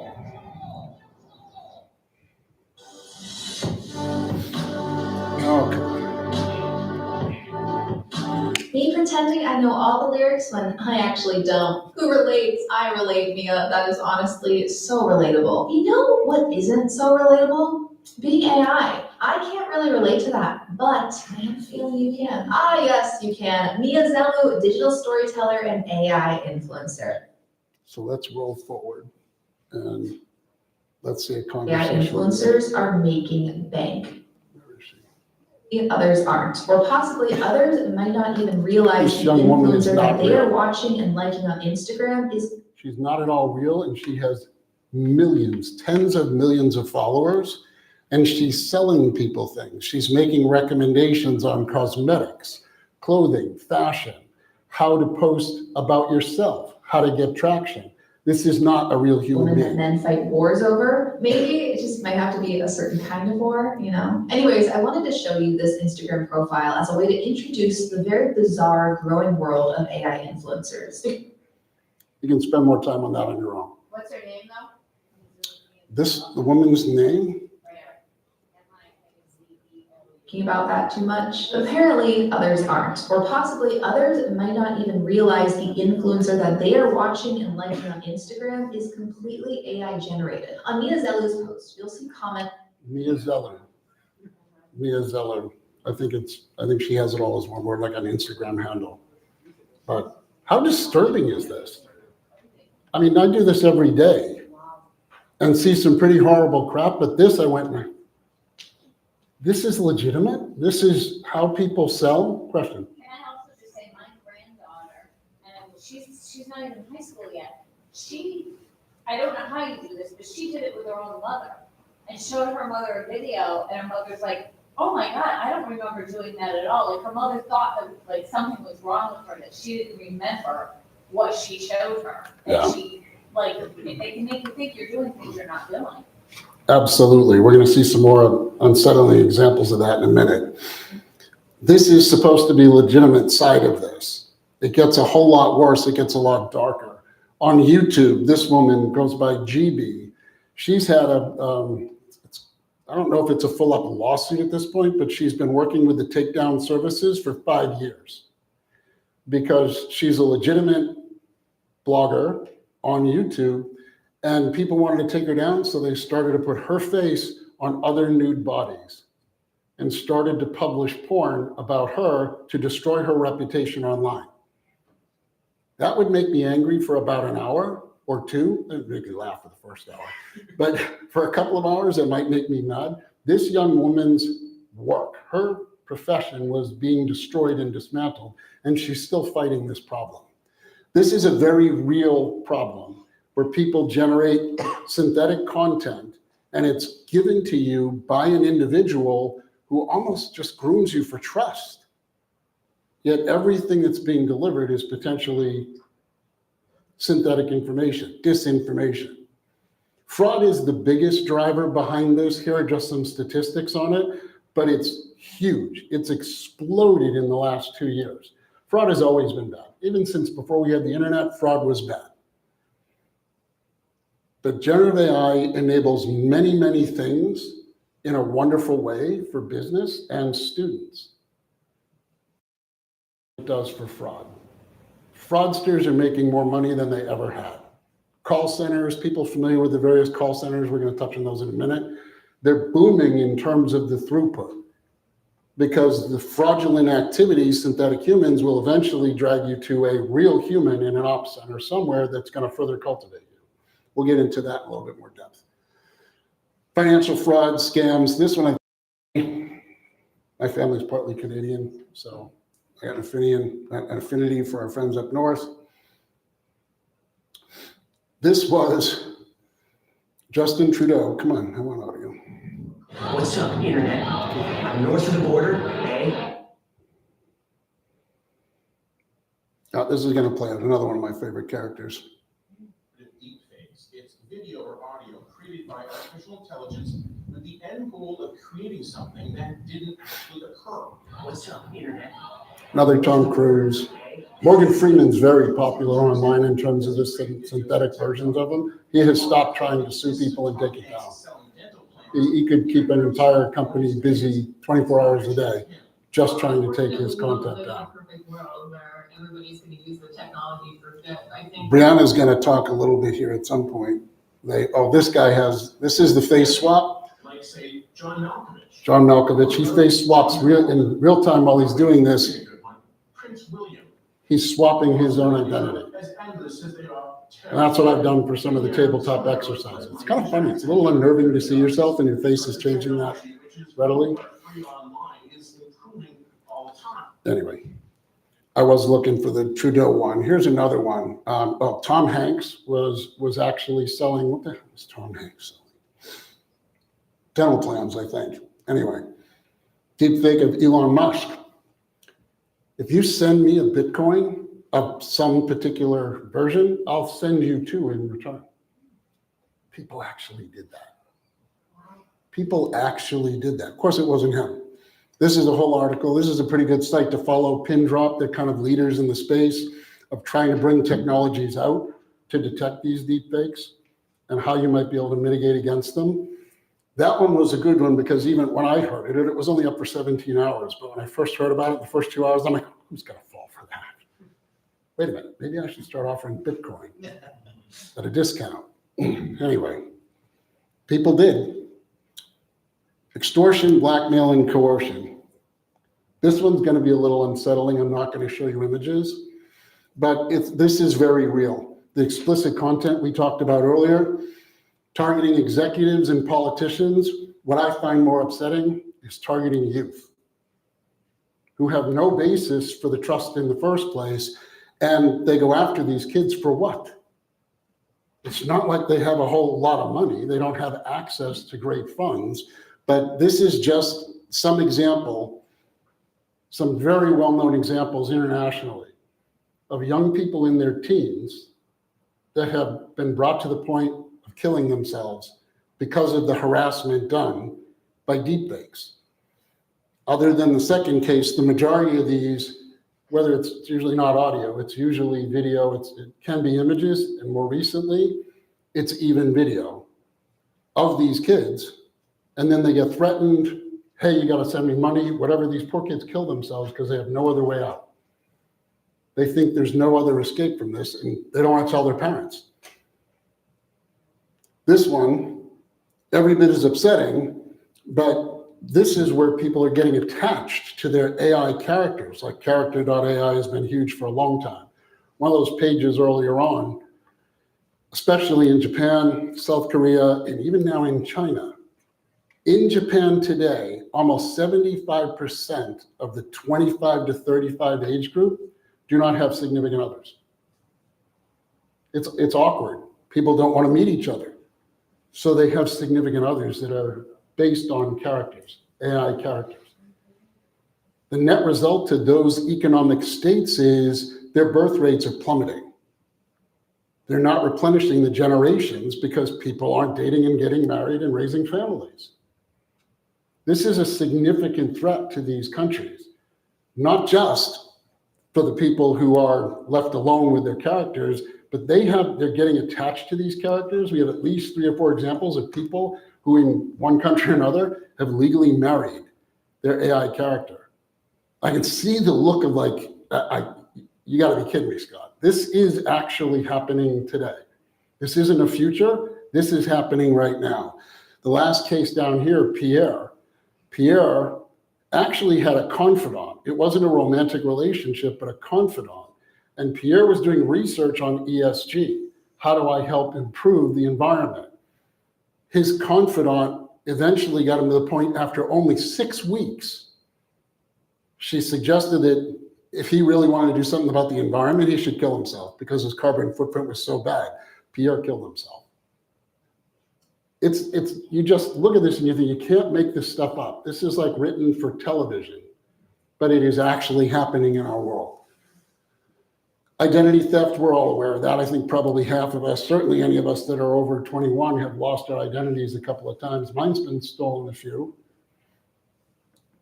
It's becoming much easier for people to call in and say, hey, Bank of America, my identity's been stolen. Yeah, I'm Scott, I'm dialing from this cell phone. No, they're not. I could call you from your cell phone right now. You never know the difference. No, this is Scott. Yeah, you can tell by my voice, this is Scott. No, it's not. They've trained a model to be Scott. Yeah, no, my wife and she and my kids and blah, blah, blah. They have all that information. The whole dossier on my entire family is available. They can social engineer their way right through. The account hasn't even been compromised, but they could actually socially engineer their way through, suggesting it had been, and even get through the know your customer, KYC, or worse, the AML, the anti-money laundering pieces of it. It's happening today. Pickaxe is another one that if you don't have some type of malware detection on your phone, please get it. Please put it on your phone. I mean, anything is better than nothing. Pickaxe is actually a nation state. It's backed by a nation state that's not known publicly, but it drops on a phone.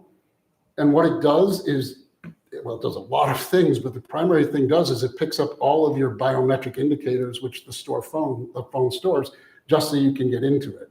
Face images, scans the points. It's a vector map. It's stealing not your image. But it's taking all of that because it's going to use all of that someplace else synthetically to get into an account that you could get into with nothing but a fingerprint scan or a face scan on your phone. This is happening, as I said, it's not that common yet, but we're seeing more and more of it all the time. Recruitment and hiring scams. Who's interviewed for a job in the last year? Cool. Has it been online? How did they know it was you? I have a Gene Kingsley, generative AI avatar that I put up when I'm interviewing to convince people I really am Gene. They get hired faster. I would.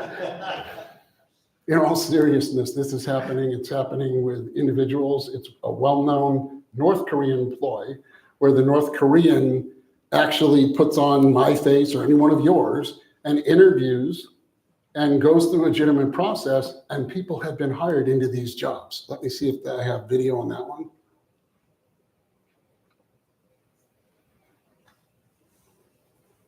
The website you love. Okay, enough with the ads, come on.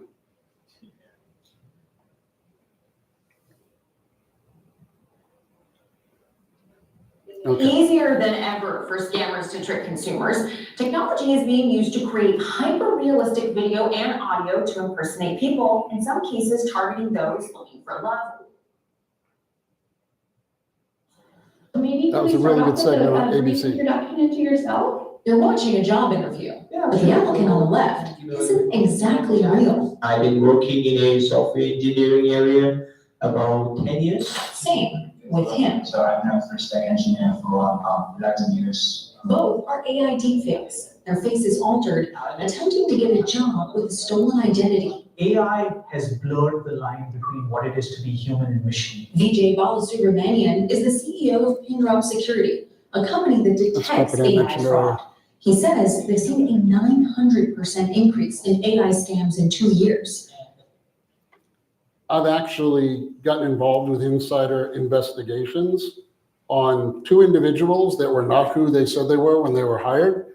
And more recently, for just small software companies, we've had this experience where we ask them to do things. There are some techniques she'll talk about here, or maybe it's I think he's the CTO, talks about just have the person just wave at the camera or just wave in front of their face, because it will disrupt the pixelation on the fake. Have them stand up out of their chair so their face is no longer squared right in the middle of that image. It's pretty easy to see things change. This is another thing that we need to train our HR departments on this. I mean, in the past, we've just said here in the States, we say I-9, right? Bring 2 or 3 forms of identity. Okay, you look like Scott. You could be Stephen, but you look like Scott. Okay, we'll let you in. This is all happening certainly since COVID, the pandemic. This is all happening via Zoom. Here's another question for you, though. For the folks that have interviewed, not just online, have you thought about the fact that whoever is interviewing you may be a deepfake company? That maybe this job isn't legitimate at all. So what do they want? What do they want about you as a candidate? There's the obvious, they might want your PII. If I wanted to clone Mr. Kingsley, a lot of content that Gene has online, but I might actually lure him into a job interview and record the interview. What a perfect way to hear him speak in a natural tone, to see his movements in a meeting. I might lure him to that job interview for no other reason than to train my digital twin of him, which I'm going to use to exploit other people. Actually happening right now as we speak. Not all that common, but it's happening, and it's definitely happening in big Fortune 100 companies. I can't say much more about it. Anybody scared to hell right now? Yeah. Okay, if you're uncomfortable, you should be. Because if I were here to make you comfortable, you should make me go away. I'm not a salesperson. I'm not here to tell you that there's answers to all of this. I will tell you it's a great profession to be a defender, though. This is an awesome time to be a cyber defender. Customer support and suppliers. Our consultancy, we deal with a dozen or more companies. They're all hearing exactly right now. They're hearing from their finance department. Is this really a new vendor because they say they want to be onboarded? Or this vendor just swapped their banking information. Is that legit? Of course it's not legit. In most cases, it's not legit. Political influence and manipulation, that's never going to happen, right? Our last 3 elections had more influence, I don't care which end of the spectrum you're on, because it comes from all angles. But we had more in the last 3 years than we've had in the 250 years of the country. That's how serious it is here in the States. Everywhere else it's going on as well. Slovakia in 2023, Indonesia, Pakistan, and Turkey all had this, where in their campaigns, the different candidates were running deepfake ads about each other, where the opponent was kicking puppies, saying horrible things about citizens, basically admitting to be these horrible people. Some of it was audio, open mic, quote unquote. This is now standard in politics. That's just where we are.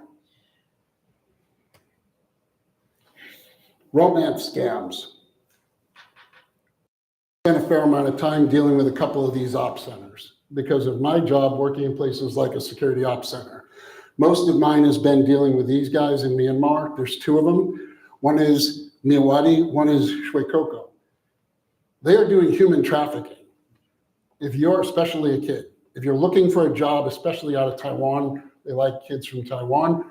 But if you just happen to be there in Thailand on vacation, you might get an invite to go see, I don't know, condos that you might want to buy for pennies, and you wind up being dragged over the border. They bust you over the border, you're kept in what is essentially a prison camp, and you sit and work 12 to 14 hours a day in a call center. And your job is to read the script and scam UK, not a lot in Germany and Paris, but they do have them, Italy in particular, Canada and the US, as well as South America. You're going to scam them and build a relationship with them. It starts usually with texting, where you build trust, you build some type of romantic exchange, then you start asking for money because you need money. This is what we call pig butchering when it's done for retirees, over 50s, over 60s, because they've got a lot of money, a lot of available capital, and many of them are alone in their later years. So they capitalize on this loneliness. Insurance and benefit frauds. Of course, you might imagine this is a prime target where we can generate all kinds of false evidence, fake pictures, especially the age-old, somebody ran into me from behind.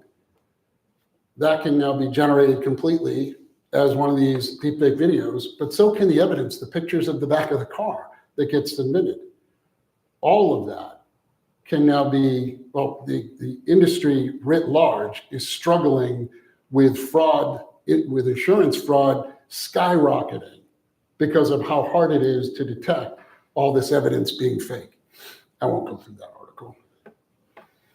What else do we have here? We talked enough about that one. Let's try and land this. Physical security bypass, audio deepfakes. Anybody here seen the movie Sneakers? Please, somebody say yes. I knew Gina. You have too. Go watch it. If you haven't seen it, especially anybody that's younger than about 25, go watch the movie. It's cool as hell. Let's watch one scene from it. You are clear all the way up to the metro. 1992. They're doing physical intrusion on a target. It's a red team. What we would call red team today is doing a physical intrusion. And the character played by Robert Redford, his name is Martin Bishop, he needs to get through something called a man trap, which has multiple forms of authentication on the outside. If you get into the man trap and you fail one of them in the man trap has caught you.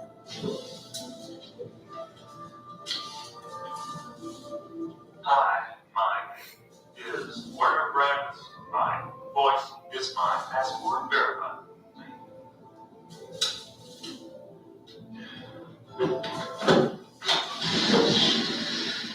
And he got out. So that was the authentication. It let him in with the password into the man trap, but then in the man trap, he had to have his target's voice, the asset he was pretending to be. And part of the movie is, of course, the humorous way they collect that information and sew it together. That would never fly today, but deepfake could do something exactly like that. If they knew what the prompt was you had to read, deepfake could almost indistinguishably create a deepfake audio to get you through just an audio type of an authentication check. But the heck with that. You should see that movie. It's a great movie. Targeted corporate espionage. Okay, you can imagine what's going on with people in the plants we talked about. What about people just trying to get into your Slack channels? One of the single biggest vectors of attacking a company today is Slack. And it isn't because the technology is not great. I'm not a fan, but it's not because the tech's not great. It's because the people who use it are sloppy. They feel like they're having an open, sensitive conversation in the middle of a train station. Anyway, let's skip through that. A couple of examples online about that. By the way, most of these are all, the links are here. So when you get the slides, you'll be able to look through it. We're seeing this in colleges now. Scholarship scams, financial aid scams, voice calls to the student pretending to be from financial aid, university staff videos that are just confirming your eligibility. They're going to farm your PII and your parents because your parents fill out the FAFSA. Synthetic scholarship announcements, you didn't really get it. repayment plans, chatbots that are out there just cultivating through grads now saying, hey, we're going to be able to consolidate your debt, as well as fake social media accounts for student services on some of the bigger schools where it's hard for the student to verify. This is all going on right now. There's a study, I won't go to it right here, but 13 million in financial fraud in 4 years, and that's just what's been reported. So it's up and coming. All right, this is an arms race. Deepfakes are everywhere. Hopefully you're all very uncomfortable, because that's the point of any type of awareness training like this, is to make you aware of just how bad things can be. I want to leave you with two things. There's a slide with recommendations on it in a second, but I can't leave a public event without going into House brought to you by American Eagle. Come on. Without showing you more ads.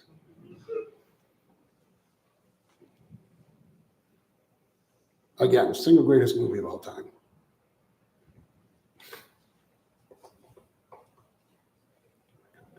The world isn't run by weapons anymore, or energy, or money. It's run by little ones and zeros, little bits of data. It's all just electrons. I don't care.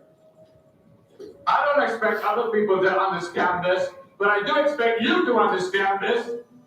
We started this journey together. It wasn't a journey, guys.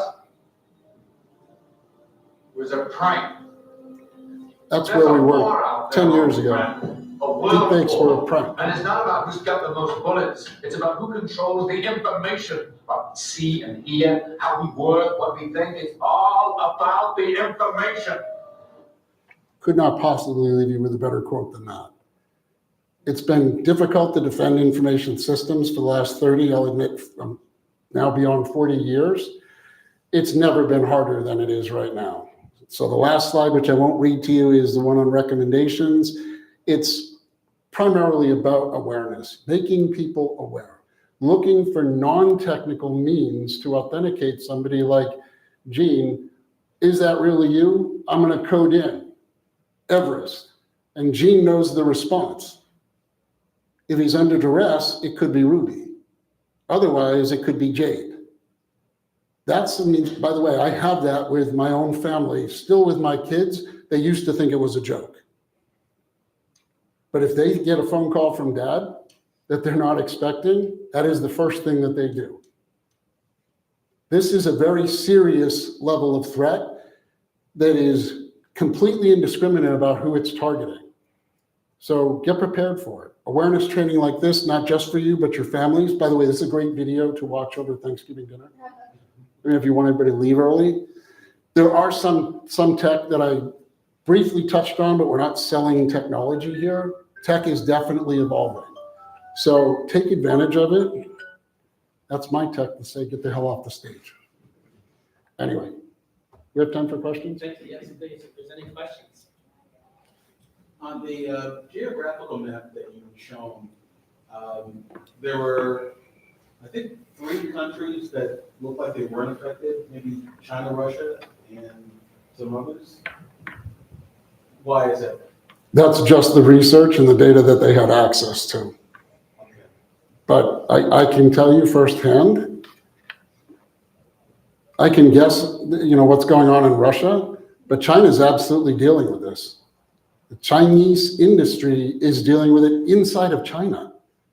Not just that they're a source of threat, they're dealing with it in their own economic environment with massive amounts of information and money at play. Now, most of these research firms don't have access to real data being collected out of China, but absolutely it's going on there too. Nobody's safe from this. In that course. Thanks for the presentation. So, since this is happening all over the world, and there are good people all over the world working to sort of secure all this, would you have a wish list of other folks like us somewhere else who can be allies to put our brains together? I would say my wish list for our industry is far more collaboration. We have security ops centers like the one across the hall. If you haven't seen it, ask Gene for a tour. But I would say let's bring in people who aren't hardcore security professionals. HR and legal, I work with them every day in every company that I support. Insider threat is another one. Understand what's going on in your business. Who are the biggest targets that could be targeted? Even look at it in your own family. Start to raise the awareness. I'm only joking. I seriously do believe the movie Sneakers is a great movie. That's how I got my kids serious about information security. They're like, oh, Dad, you're full of it. You're just exaggerating. And when they saw that and they said, wow, what is this like, 2012? I said, try 1992. The awareness and the exchange of that information is the first thing that we can all do as a community. Then we can start building up better procedures for how do we protect ourselves against everyone that's trying to defraud us. And one of the last things is be careful. I had a job at one point, not too dissimilar from John's, where we had absolutely no public visibility whatsoever. OPSEC said, you publish nothing. And I mean, I could not publish a picture of myself with my children on the internet. That's how serious they were about OPSEC. I think it's gotten to be that serious for us, just in our basic jobs and in our families. Question. What does 2035 look like? I mean, this is happening so fast right now. 10 years from now, what does the world look like? I do think we're all going to get to a point by 2035 where we have better tools on our endpoints built into the operating systems, frankly, built into the damn browsers, because all of this is coming at us through the browser or the phone. We're going to have capabilities that do a variety of things to test a deep fake. They're not going to give you black and white, yes it is or it isn't, but they will give you a probability rating, about 73% probability that this is not a genuine audio. They won't tell you it's not me. They'll say, this sounds simulated, because they listen to all the frequencies. Perfect example. What happens with video and images is they deconstruct everything right down to the pixel level. Say, yeah, all these pixels, not real. They're not even in the light spectrum. They don't match each other. The shadows are wrong. This is a deep fake. This was generated by a computer. So I do think we'll have better tech, but I think the adversary's tech is going to get better too. But it will get to a point where you will be, I almost never answer any of the phones that I'm carrying on me, because if I don't recognize the phone number, it's definitely spam or a scam, because now I'm visible online. People, oh, he's a CISO. He has access to people's companies and all their corporate assets.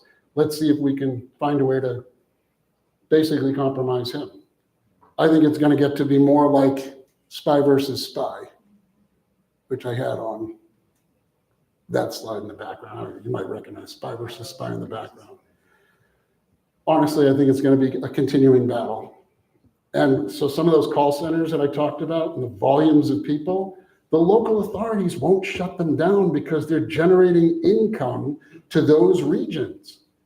Until we get to the point where we have international laws that will go and enforce and start to break these things down, I mean, we're just fighting the tide. Anyway, one more. Did you mention that we should be downloading some kind of a malware?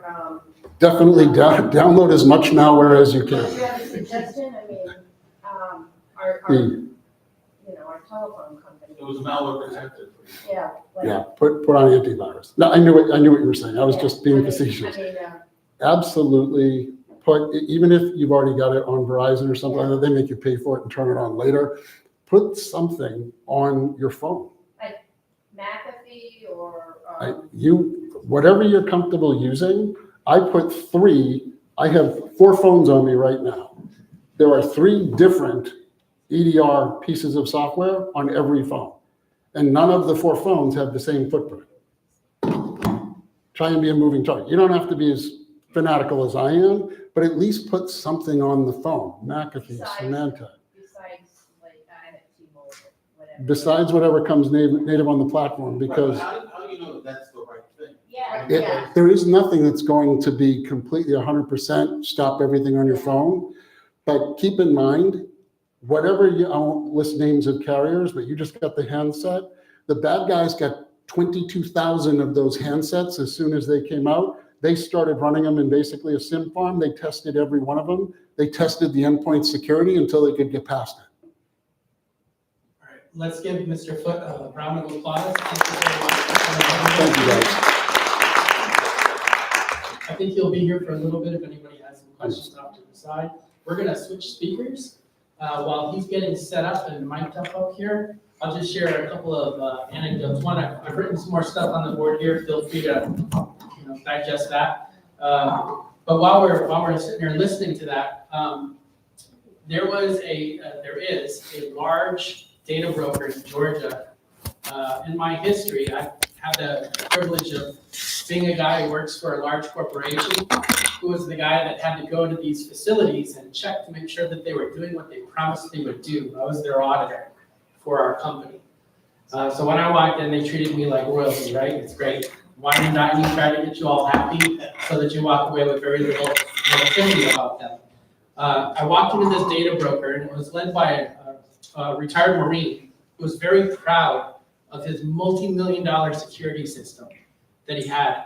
His data center has a supercomputer in there. I can't tell you the name of it because that gives away the company. But he had a supercomputer in the center, and their data center was built up in concentric rings, sort of like a bullseye. So the center had the supercomputer, and then as you walked out, it was less security all the way out to a staging area. There was still security. But into that staging area, which gave you, if you had access to the staging area, you had access to the other facilities as well. And into that staging area, he had built a man trap that he had brought in for hundreds of thousands of dollars.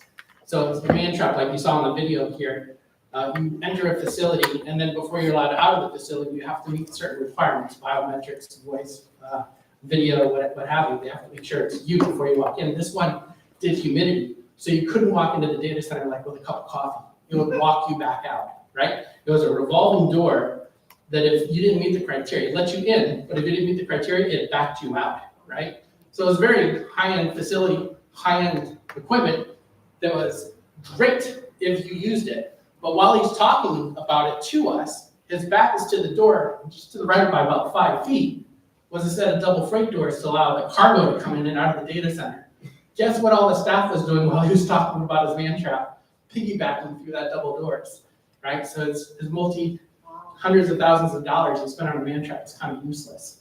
But I see we're ready now, so I'd like to introduce Mr. Patrick Laverty, who's going to talk to us about social engineering specifically. And he and I have known about each other through our online platforms. But if you could, while you're talking, towards the end of your conversation, maybe share about Layer 8 and what you're doing there. But without further ado, Mr. Laverty. Thanks. Awesome. So earlier, Scott said, if you're uncomfortable or if this is scaring you, and I think a lot of people said yes, it's only going to get worse. Because all the stuff that the first two speakers were talking about, I'm the guy who does that stuff. So we're going to kind of go through that a little bit. And we'll talk about, I'm sure you're thinking like, well, isn't that illegal? Yeah, it can be. But we'll see how we can do it in a way that's not.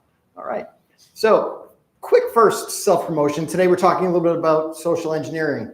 And you've probably seen there's security conferences all over the place to talk about various things. Wouldn't that be cool if there was a security conference that only talked about social engineering and OSINT topics? There is.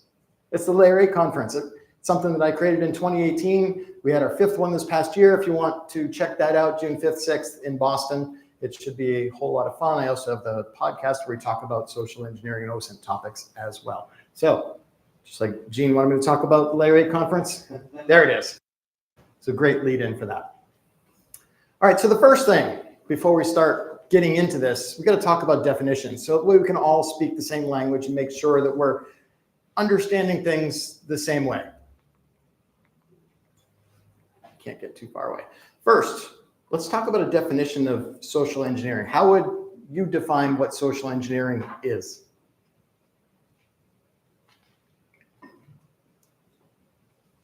Getting somebody familiar with you. Getting somebody familiar with you, okay? Or you getting familiar with them. All right. Using human interaction to get information. Using human interaction to get information. Cool. Anything else?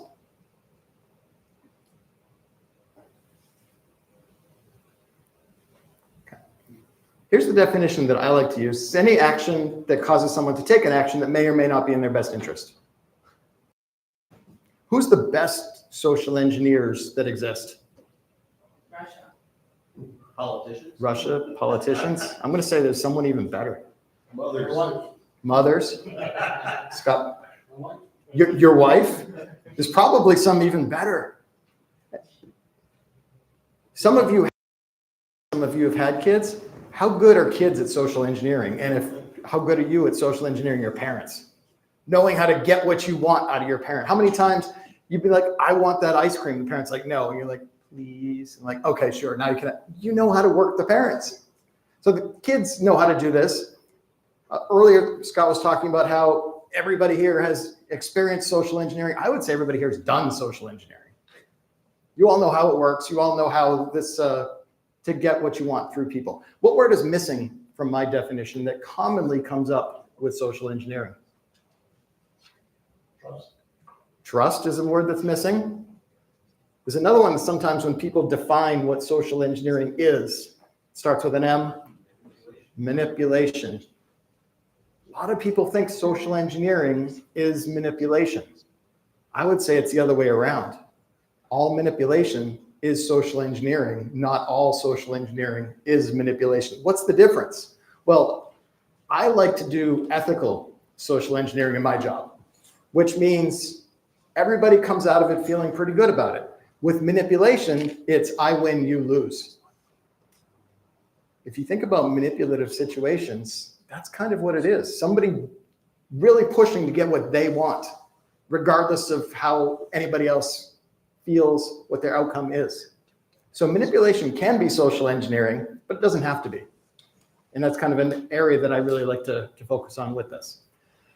So for this presentation, I figured it would be fun to come in and talk about some of the different social engineering jobs that I've done, specifically physical social engineering jobs or covert entry, which is another area that I also like to differentiate.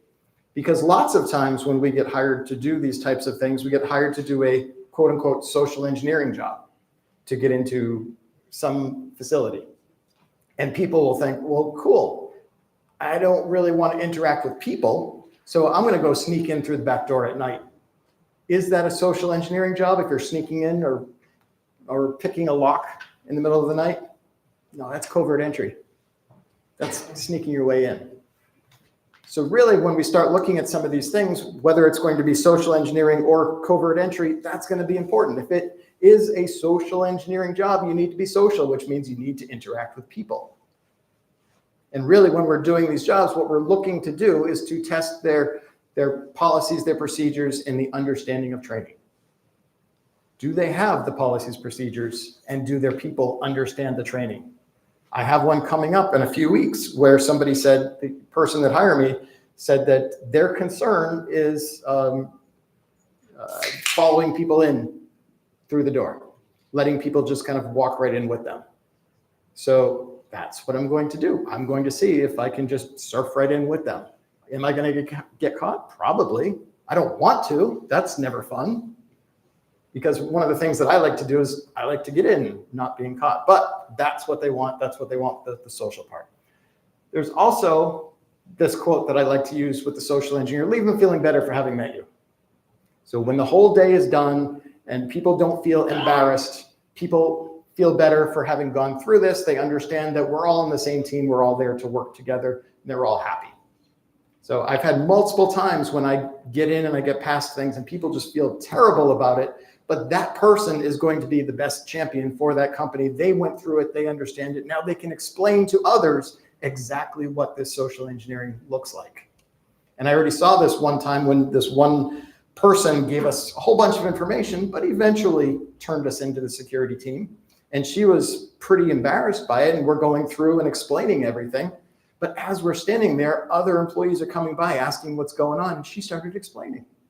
She's like, these guys did this, this, this. They showed me this type of thing. They told me this information, but here's how I stopped them. And we're like, that's what we want. We want people explaining that. Because all too often we hear, well, if you get in, I'm going to fire the person that gets in. And we say, no, that's the worst thing that you can do. Because you're paying me I don't know how much my company charges. Let's say $20,000 for this job for me to get in. You company, you just paid $20,000 to educate that person. That person now knows what it looks like. Don't fire them, because guess what? Now you're gonna have to bring in somebody else who hasn't experienced this. I'm gonna go after that person next. So you just wasted your money. Don't fire them. Use them to talk to the company about everything that happened, that went on, so they have a better understanding of how it's gonna work. So this is also why we say we want to leave them feeling better for having met you at the end. And again, why we don't use manipulation, because they're not gonna feel very good about that. Let's also talk about pretexts. What is a pretext when it comes to social engineering? Again, this is a definition. Any ideas on what a pretext is? You guys should know. So this is getting information. Say it again? Getting information before you actually attempt to talk to someone. Getting information before you talked about it. What was the word you used? I was gonna say one thing. You started saying one thing. Well, I was gonna say it's a reason for being there. Exactly, it's the reason. It has to have a reason that's gonna make sense on why you're there. All too often when I talk about these types of things, people say like, well, do you just kind of walk in the front door and go right in? It's like, sometimes, but we need a little bit more than that. We need a reason to be there. Because there are times when you get stopped and people question you like, who are you, what are you doing here? You can't just be like, oh, that's not gonna go over well. You need to have your reason, you need to have your explanation. So how do we find our reason? Through OSINT, open source intelligence. And OSINT is definitely something that we can get a whole bunch of information about, and all the different pretexts and jobs that we can go over and look at today all had OSINT involved. And a lot of them would have failed without it. Sometimes they even fail with it. But that's just because the people understand the policies, the procedures, and the training they were given. All right, so give me a social engineering pretext. Anything. Go ahead. I'm here for an interview. Okay, cool. Anything else? Broken window. A broken window. Okay, so you're here to fix the broken window? Cool. Here to fix the toilet. Here to fix the toilet. Awesome. I'm the IT contractor. I need access to your infrastructure. Awesome. I'm the IT contractor. I need access to your infrastructure. What else do we got? Anybody else got reasons? Having problems with elevator number 2. All right, there's problems with elevator number 2. I love that. Anybody else want to throw some out there?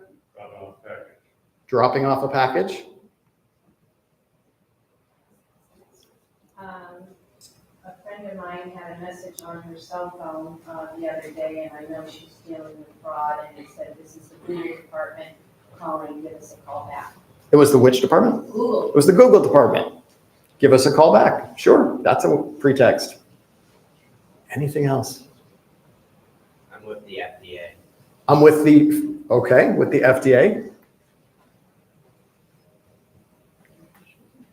I ask these because it helps me to create lists for next time. So this is great. That's why I like to keep them coming.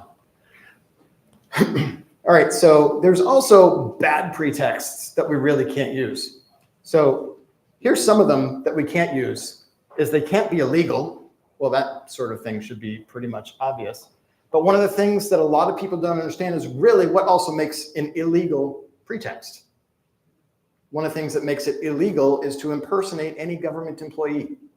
So anybody that collects money, paycheck from a government in the US, you can't impersonate them. So imagine if you try to impersonate the police officer. How does somebody say no to that? They can't. That's illegal. If you start thinking about all the different pretexts that you can come up with, how about the mail carrier? Can't be that. How about the elevator inspector for the town? Can't be that. But you can be the third-party elevator inspector. Okay, so we got to make sure that we don't do anything that is going to be illegal. It also needs to fit the scope. So the scope is going to be the definition of what you are and are not allowed to do. The scope is really what keeps you out of jail. So the scope is going to say you are allowed to access this building through these entrances during these times. on these days. Sometimes they say, do whatever you want, just don't be destructive. But sometimes they do have specifics like that. And you need to make sure that you are staying within those rules, the scope, in order to not break the law, to not break CFAA, Computer Fraud and Abuse Act, or any of these other felony types of things. We also want to make sure that it's moving toward the objectives. And the reason that I put that up there is because a bunch of years ago, I had a friend who was doing one where he decided that he wanted to get into this building as a singing telegram delivery person. He didn't really completely think that through because it worked great. He got all the way in, went to the front desk, told the person, I'm the singing telegram for so-and-so's birthday, which he looked up, found out that it was the person's birthday. They were like, this is fabulous. We're going to bring you in. Brings it right over to the person's desk. Everybody's all gathered around, and he didn't really think like, well, I can't sing. Also, the goal is really to try to get into the building and see what access you can get. Well, he's standing in front of this person with all the employees standing around. What is he really going to be able to do? He doesn't have access to anything. He has to sing, and then they're going to kind of walk him back out. They're not really going to let him roam around in there. So it was one that didn't really fit toward his objectives. One that needs to make sense. You know, if we're going into a corporate office building, I'm probably not going to want to show up as a hockey player. Might not really make sense. It kind of throw you off. And the other thing that I like to do is make sure that it matches or is slightly above the training level. So one of the questions that I always love to ask the client is, how have the people been trained? What have they been told about these types of things? And sometimes I'm told, not at all. We're getting a baseline. It's like, okay, well, I don't really want to go in with all the best ideas if they haven't even been trained, because that's just going to be too easy. And the example that I like to use for that is, let's say that one day you want to take up boxing for whatever reason. And on day one, you show up and they say, we're going to put you in the ring with the world champ. That's not going to go well. You're probably going to get beat up. It's going to be the same thing here if those people have no training and I say, well, I'm going to go all out against them. So we try to make sure that it's either going to match or slightly above their training level. So here are some of the other bad pretexts. Fire marshal, why? Because it's illegal. Government employee. Mail carrier, same thing for USPS. We talked about the singing telegram. I heard of a different person who actually did the next two, the AED inspector at a bank. So his whole thing was that he walked into the bank, talked to the manager, said, I'm the AED inspector for the AED company, so I need to just inspect that. They were like, sure, go ahead. What's the problem there? He didn't really get access to anything. The other one was the point of contact, which means the company has somebody in there that knows this is happening, and the vast majority of the other people don't. So the point of contact is the one that hires us to do it. So for some reason, this other one person that I worked with impersonated the point of contact. And anytime somebody questioned him who he was, he said he was that person. Now, what are the people supposed to really do in a good scenario? They would probably call that security department, and they would probably actually call the point of contact. And what is he supposed to say at that point? Like, yes, let them in. Okay, the employees did it right, and now he's going to get in and do all kinds of bad things. Or is he just going to say no? So you can kind of see where these aren't really going in a great place. So let's talk about some actual pretext examples. These are all ones that I did and all pretty much worked. A Midwestern VP, the bug guy, the construction worker, pro sports team marketing rep, the ISP, the new guy, and the IT department. And we can also see how OSINT came into play with each of these. So the first one for the Midwestern vice president was for an insurance company's headquarters. Their whole concern was, can you get past our security desk? And one of the things with it that was just like an outside thing, it was in January around here. So a lot of times, one of the things that you can do at a headquarters is hang out by the lunch area and just tailgate your way in as people are done lunch. Well, it was January. Not many people are outside eating lunch. Not many people are going out any other side doors. And through my reconnaissance, one of the things that I noticed was that going through the front desk, there's 2 security guards that are sitting there watching as people are coming in, getting an idea of when people are coming and going. And I also noticed that there's one of those turnstiles where the doors just close as people scan their badge. So this one didn't really seem like it was going to be too easy to just kind of walk through. And we're going to need to have a good way to get past this front desk in order to then continue on. One of the ideas, things like, I have a job interview. That one's been used before. Sometimes HR comes down and says, no, you don't. Get out. Okay. Or best case, you say, okay, come on up, let's interview. Now you're with somebody. I don't want that. I just want to be left alone. So what my idea was, it was a big insurance company. This was their headquarters. I looked around on LinkedIn and found one of their vice presidents working out in the Midwest. And I found one that if you squint a little bit, I might look like him. So I created a security badge with his face, his name on it. And I used a colleague where one of my colleagues showed up at the office and said that he had a meeting with me in a few minutes. We went to the front desk and they were like, all right, let's get you signed in. 30 seconds later, I walked in behind him. The two of us greet each other in the front. I'm like, okay, great. We got a meeting upstairs. I throw my badge on the scanner. It doesn't work because it's just a piece of plastic. And I'm just scanning it. And I'm like, what is wrong? And the security guards, let me see.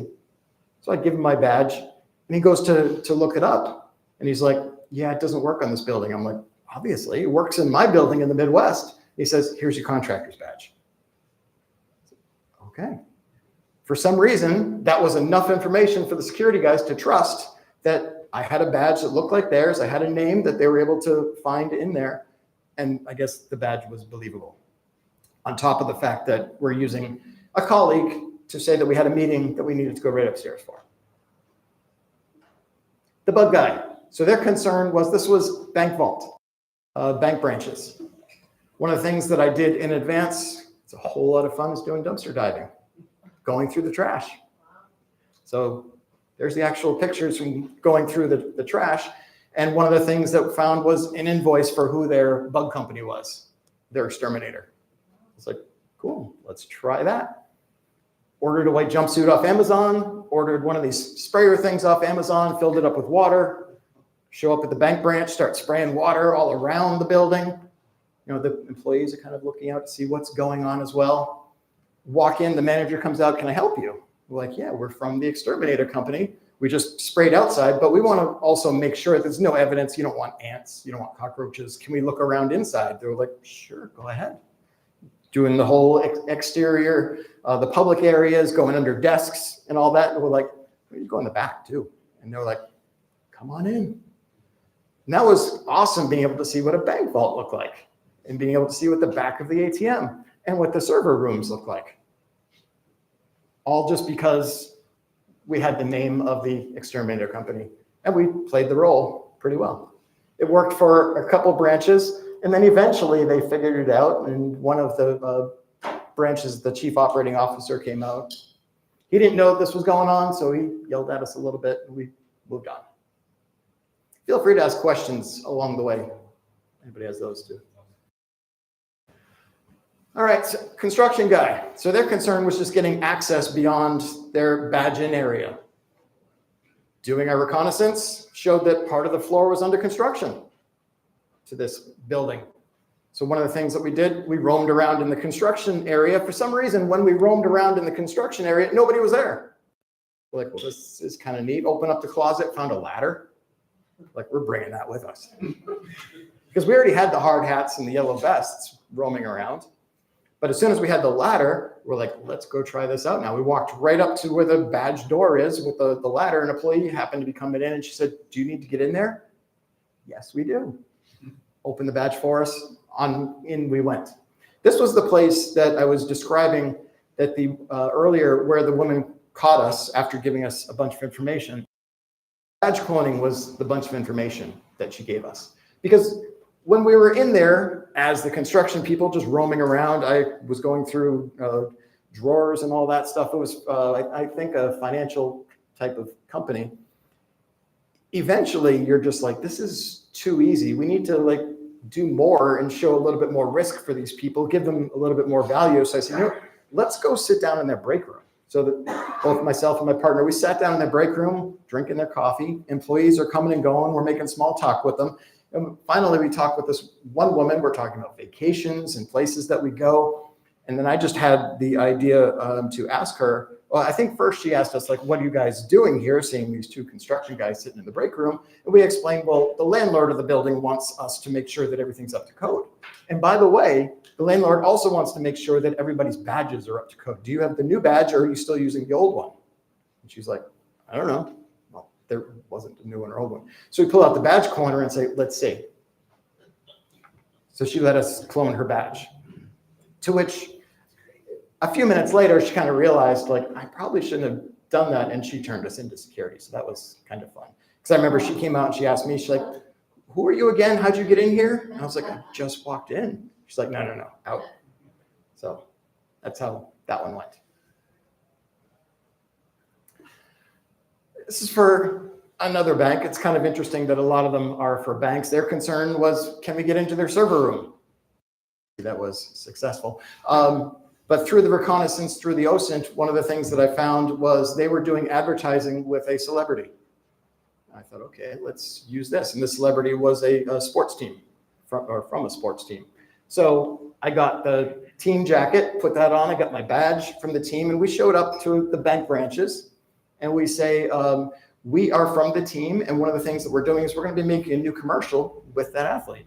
And what we're really looking for is what is going to be the perfect bank branch for him to come in and make the commercial. So do you mind if we just look around in the branch? And they're all like, he's going to come here? We're like, maybe. Depends if this is the best one for us to film it in. So they were like, yeah, absolutely. So, crawling under desks, taking pictures, all this useful stuff, basically just building rapport, making people think that we're here for real. And then at the very end, I just asked them, I'm like, this is great. I really love this place. I think this is going to work. But the one thing that the team is going to need when they film it is to make sure that we can upload the video footage right back to the arena as soon as it's done, because they need to get it out quick. Can I make sure that your servers are going to be able to upload the video content? I'm like, yeah, sure. I'm like, where's the servers? Right there. So they let us into the server closet. Again, all of these things, really, I'm just some guy off the street with a story.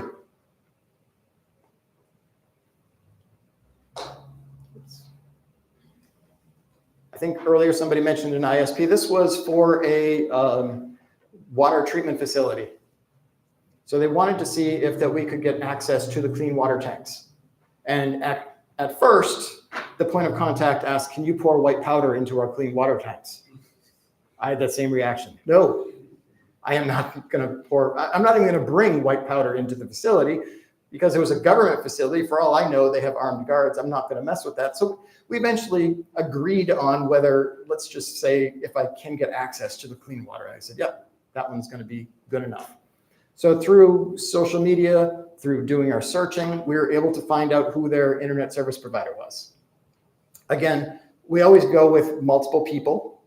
This was both myself and my partner.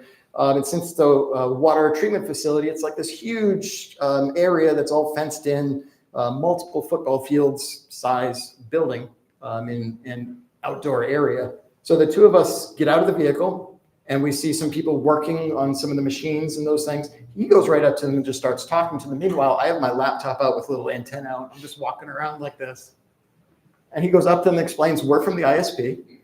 We heard that there was some slowness or outages or anything like that recently. And one of the guys goes, yeah, we had an outage yesterday. We're like, that's what we're here for. We're here to check that out. So as I'm walking around, my partner also asks, like, do you have any offices or anything like that where computers are? And the guys were like, yeah, you just go in there and see Betty.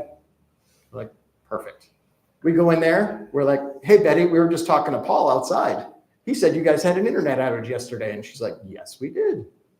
Meanwhile, she's sitting at her desk with all the other offices. And my partner is talking her up, talking about the internet speeds, talking about all the different problems that can possibly happen. And I'm walking away into one of the other offices, taking all pictures and having access in the lab areas. Eventually, we're able to do the same thing, walking out of there. As she explained, there's more computers way down in a different office, further, a couple football fields away, still within the facility. And inside of there was the big clean water tanks, getting pictures for that one as well. So part of really what worked is once we found out who the ISP was, We could also then go onto the ISP's own pages and see exactly how their uniform looked, which was exactly like that kind of shirt, that kind of badge, the red lanyard and all that. The only thing that's missing was the logo on there. This was a shirt that I bought at Walmart that morning for $5. And nobody even cared that the logo wasn't there. Just because we had a decent story, we had a good reason to be there, and everything else looked pretty close. This was one that didn't get caught either. Where was that? State. Yes. Oh, Southeast US.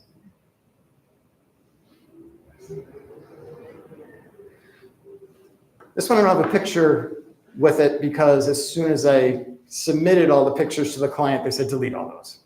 Make sure you get rid of them. So I don't have any of those anymore. So with this one, their main concern was the after-hours cleaning crew and being able to get into the town hall's server area, which I found out was down in the basement. So we did a couple different things. If you've ever been to your own town hall, you've probably gone in or noticed some of the offices that most of them have somewhere between 1 and 3 employees. There's not a whole lot that you're going to be able to do with that in terms of impersonating. And of course, one way that you can impersonate the government employee is by having the government employees approve it. So one way that we did that was I got the person that was in charge to agree that I could be an IT department person for them. Not only that, I was the new guy in doing this at the beginning of the week. So one of the things that I decided to do was, in addition to trying to get access to the server room, I also wanted to see if I could clone badges. I thought that would be kind of fun to do.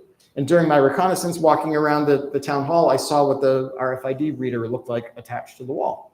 Did you know you can buy those for a couple $100s? So I did that. I had my own RFID reader and a box of donuts, walked around into the offices and introduced myself as the new guy from the IT department. I was just sent out to meet everybody. Oh, and by the way, we're going to be using a new RFID reader in a couple of weeks. We want to make sure that yours is going to work so that when we roll them out and attach them to the wall, you don't have any issues. Do you mind scanning your badge for me? Which people, and do you want a donut? It was really interesting to hear one of the guys as I was meeting him, and he thought that I brought the donuts just so I could meet people and talk to them. And he said, that's a great idea, not understanding, well, yeah, it was the great idea in order for you to like me to give me your badge. I chose a day that the town hall actually closed early, closed about noon. And one of the things I just kind of hung out in the bathroom for a couple hours after the town hall closed and came out around 2 p.m. when I knew the cleaning crew would still be there. So I just went up to one of the cleaning crew guys and I said, I'm new. I was just working downstairs in the server room. Do you mind letting me in there so I can just finish up my work? And unfortunately, the cleaning crew guy said, sure, come on. Walked me right in, which is one of the reasons that the client said, delete those photos, because I had lots of pictures inside their server room. Last one here. So this one was a grocery store chain. And their concern was people messing with the credit card scanners. Their main concern was, could somebody leave an antenna device near one of the credit card scanners without anybody really caring about that? I was like, that sounds easy. So I'm like, is that okay if I take one? And they were like, you want to steal one of our credit card scanners? I was like, let's see if I can. They said, sure, go for it. So one of the things I did was, through my OSINT, was I found the IT operations director on LinkedIn, got that person's name, and then I called the stores to get the store managers' names weeks in advance.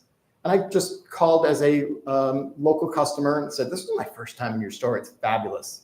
Both my wife and I had a great time. What's the name of your store manager? Because I'm going to write a letter to your headquarters and tell them what a great store that is. And they're like, oh, our store manager's name is this, the assistant manager's this. I'm like, perfect, thank you. And that's kind of one of the areas that some people point out that is very different with the manipulation and leave people feeling better for having met you. Because when I wanted to get the store manager's name, it's all too easy to think, well, I'm going to call them and say I'm complaining. That just leaves the negative feeling. So that way when the report goes in and they see all this, they're not like, oh, that was that jerk complaining. This was the guy telling us how great we are.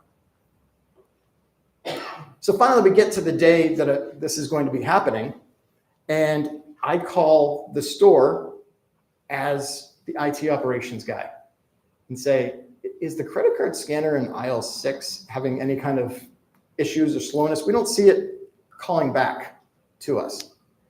And for some reason, they were like, yeah, we've had some problems with them. I'm like, cool. Well, we're going to send in one of our IT guys to take a look at it.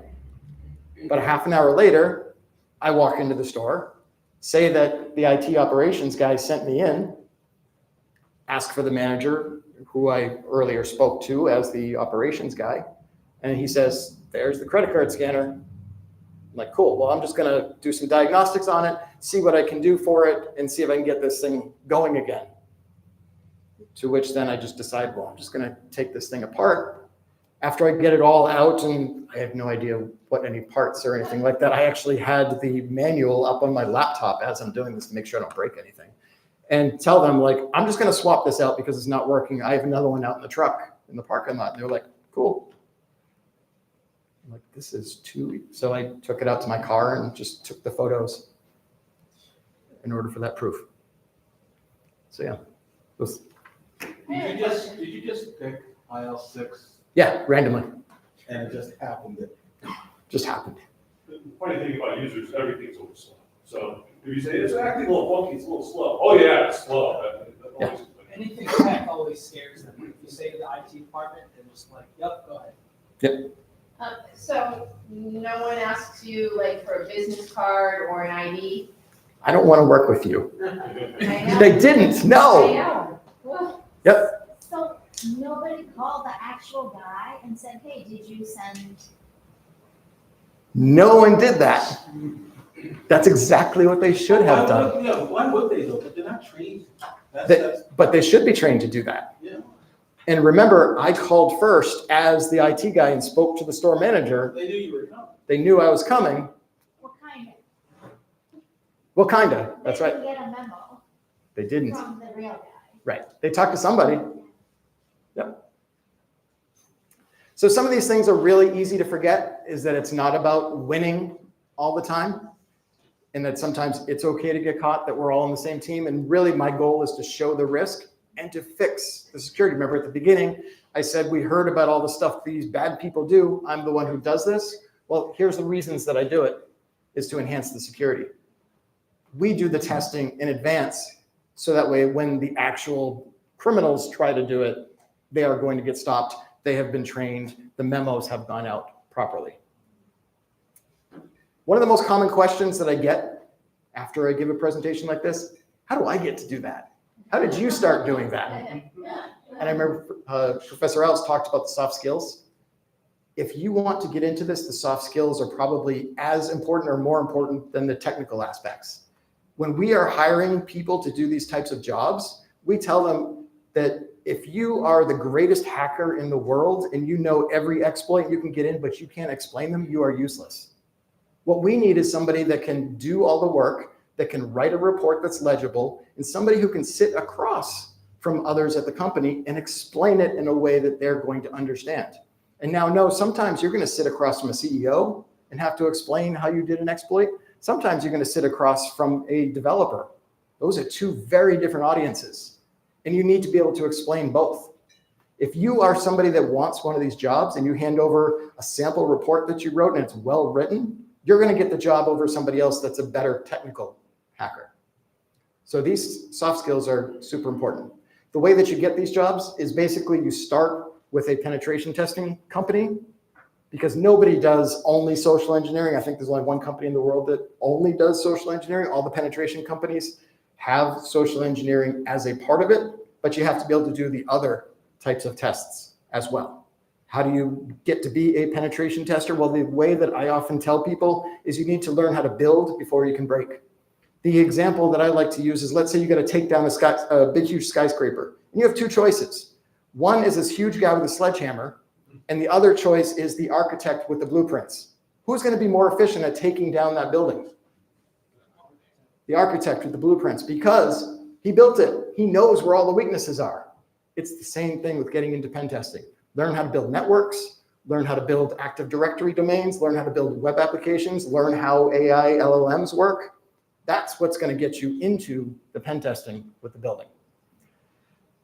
So the last thing that we have is a social engineering challenge that I throw out every time I give one of these talks, and so far nobody has passed the challenge because I don't think it's possible. Think of a social engineering attack that can be successful even if you properly verify and validate the information you're given. Think about if you get a phishing email, if you get a phone call, if you get a text message, if you go out of band and contact the person that allegedly sent it, how can that be a successful social engineering? So the ways that we stop all of these are what you were exactly asking. Did they not check? They needed to check. When I went in as the Midwestern vice president, they didn't check whether was I supposed to be there. They didn't call, especially when they saw that the badge didn't work. Same thing with the bug company. They weren't expecting the bug company. Why didn't they call the bug company to say, did you send somebody out here? To call the operations department and say, were you expecting this? These are all the ways that you're going to be able to stop these attacks. And these are the verification validation are the ways that I tell people, focus on that. You can stop any social engineering attack. So OSINT Recon, have your higher likelihood of success. If you like to do these things ethically, legally, check out the podcast, and you can find me on LinkedIn if you have questions after today, or if you come up with something that works for the challenge. Thank you very much. If there's any questions? Sounds like you have a fun job. I have a lot of fun. What was your job before this? Before I was a pen tester, I was a web application developer. Before that, I have 2 degrees in sports medicine, so I kind of fell into all of this.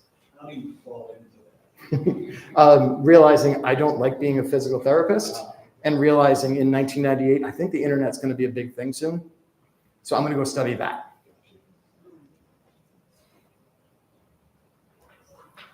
Yep. Patrick, do you ever get documentation from the point of contact to make sure it's 100% in case they call the cops? That's a great point.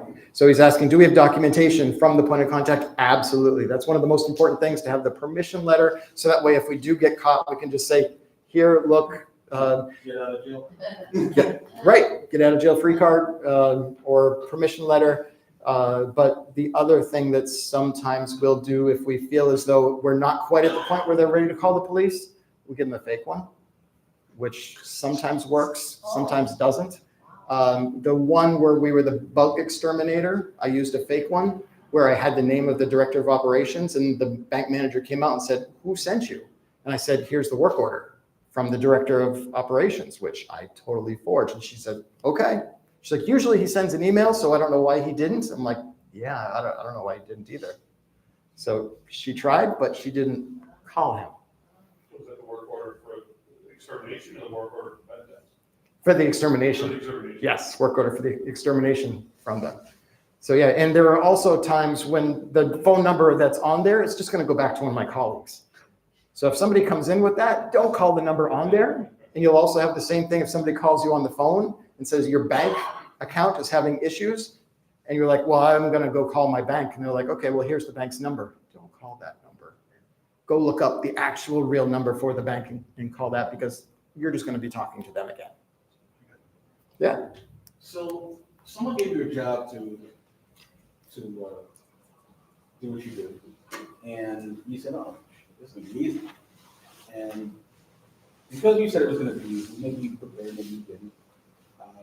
But was it actually easy, or did they stop you right away? Did you think, oh, they like this? I can get this. What surprised you? I get really scared when I do these kind of thing. I always think I'm going to get caught. I never think it's going to work, except the credit card scanner one, and that's the one that I upped it a little bit. And that was just because they wanted to see if somebody could leave an antenna device under it, to which I just took a Raspberry Pi, plugged in an Alpha card, and said, I'm just going to do some diagnostics and leave this here. And they all said, okay. I was like, well, that's just too easy. So that's why I decided I wanted to steal it, take it, to take it a little bit further. But pretty much all the others, I didn't think were going to work. And they did. You have to be a good actor too. try to. But that doesn't surprise you, though, right? It doesn't surprise you that. Well, plus, I look harmless. That's what I was thinking. I was going, but you also have a very innocent look about yourself. Like that kind of, oh, sweet boy look. What bad things can I do? The only one that has actually stopped me in my tracks in the very first one was one that I thought would work, was at a bank branch where I showed up as the Office of General Counsel, where I was in a full suit and I said I was from the lawyer's office. And one of the problems is the town put a wrong evaluation of the taxes onto our building, so I'm just here to document everything. And she was like, no, we're not going any further. I was like, that's one that I thought would work, but didn't. Maybe they were really hiding something from you. Yeah. So generally speaking, people trust each other to do life. Yes. And there is a line item on the asset side of the balance sheet called goodwill. How does this kind of exposure work? Impact that line on the balance sheet, which is kind of a bottom line for various businesses. Sure. And you mean, is there a line that I don't want to cross to go past the goodwill? That too. But in other words, the employees of an establishment who are being bypassed by social engineering are essentially being taken advantage of for their goodwill, so to speak. I know there's a training piece to it, but the value, the asset value of the company that's reflected in that line item on the balance sheet, could that come under threat owing to the fact that there was a breach? If it was Potential for breach. If it was a real breach, obviously that's going to be super bad. But I would imagine that we are just lumping all of this under training and education and testing. The same thing as when we do technical penetration testing. If I sit down at a computer and I get full access to all of their networks, that's not really going to harm the company's bottom line, because we are showing them then, here's how you stop those types of things. And that's really the goal with what we're doing here as well. Thank you very much for being here today. We appreciate your time. I want to thank Mr. Reynolds for the YouTube access and recording all this for us. Thank all of you for being here and participating in this event. It wouldn't be anything without all of you. So I appreciate you as well as our speakers. Big round of applause for everyone.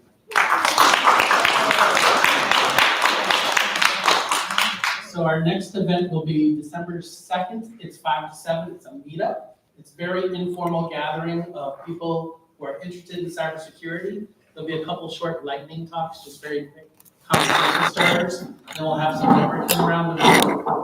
You'll be able to ask any kind of question you want about cybersecurity. And then our next conference series is December 4th. Normally we like to do these at the end of the month, but because of the holidays and college students with their final exams, we're bumping it up a bit this time. So December 2nd and 4th, you're welcome to come back. And really appreciate all of you being here today, and thank you so much. I have a question. ahead. I think you're the gentleman that could give us a tour. I can give you a tour, yes. Do you have time today? I do have time. Okay, that's great. So meet with me right over here afterwards, and I'll walk you. Okay, and then how do we get a copy of the presentation? I will send out all the presentation material that I have access to everybody who registered for the event. Okay, that's great, thank you. What did you register? You registered. I did? Yeah. Oh, good. I just asked you. If you're not sure, there's a piece of paper on the check-in desk. You can check if your email's on there. If you see it, great. If not, write it in. Thank you, everyone. Appreciate everybody on YouTube today. Thank you. This was great.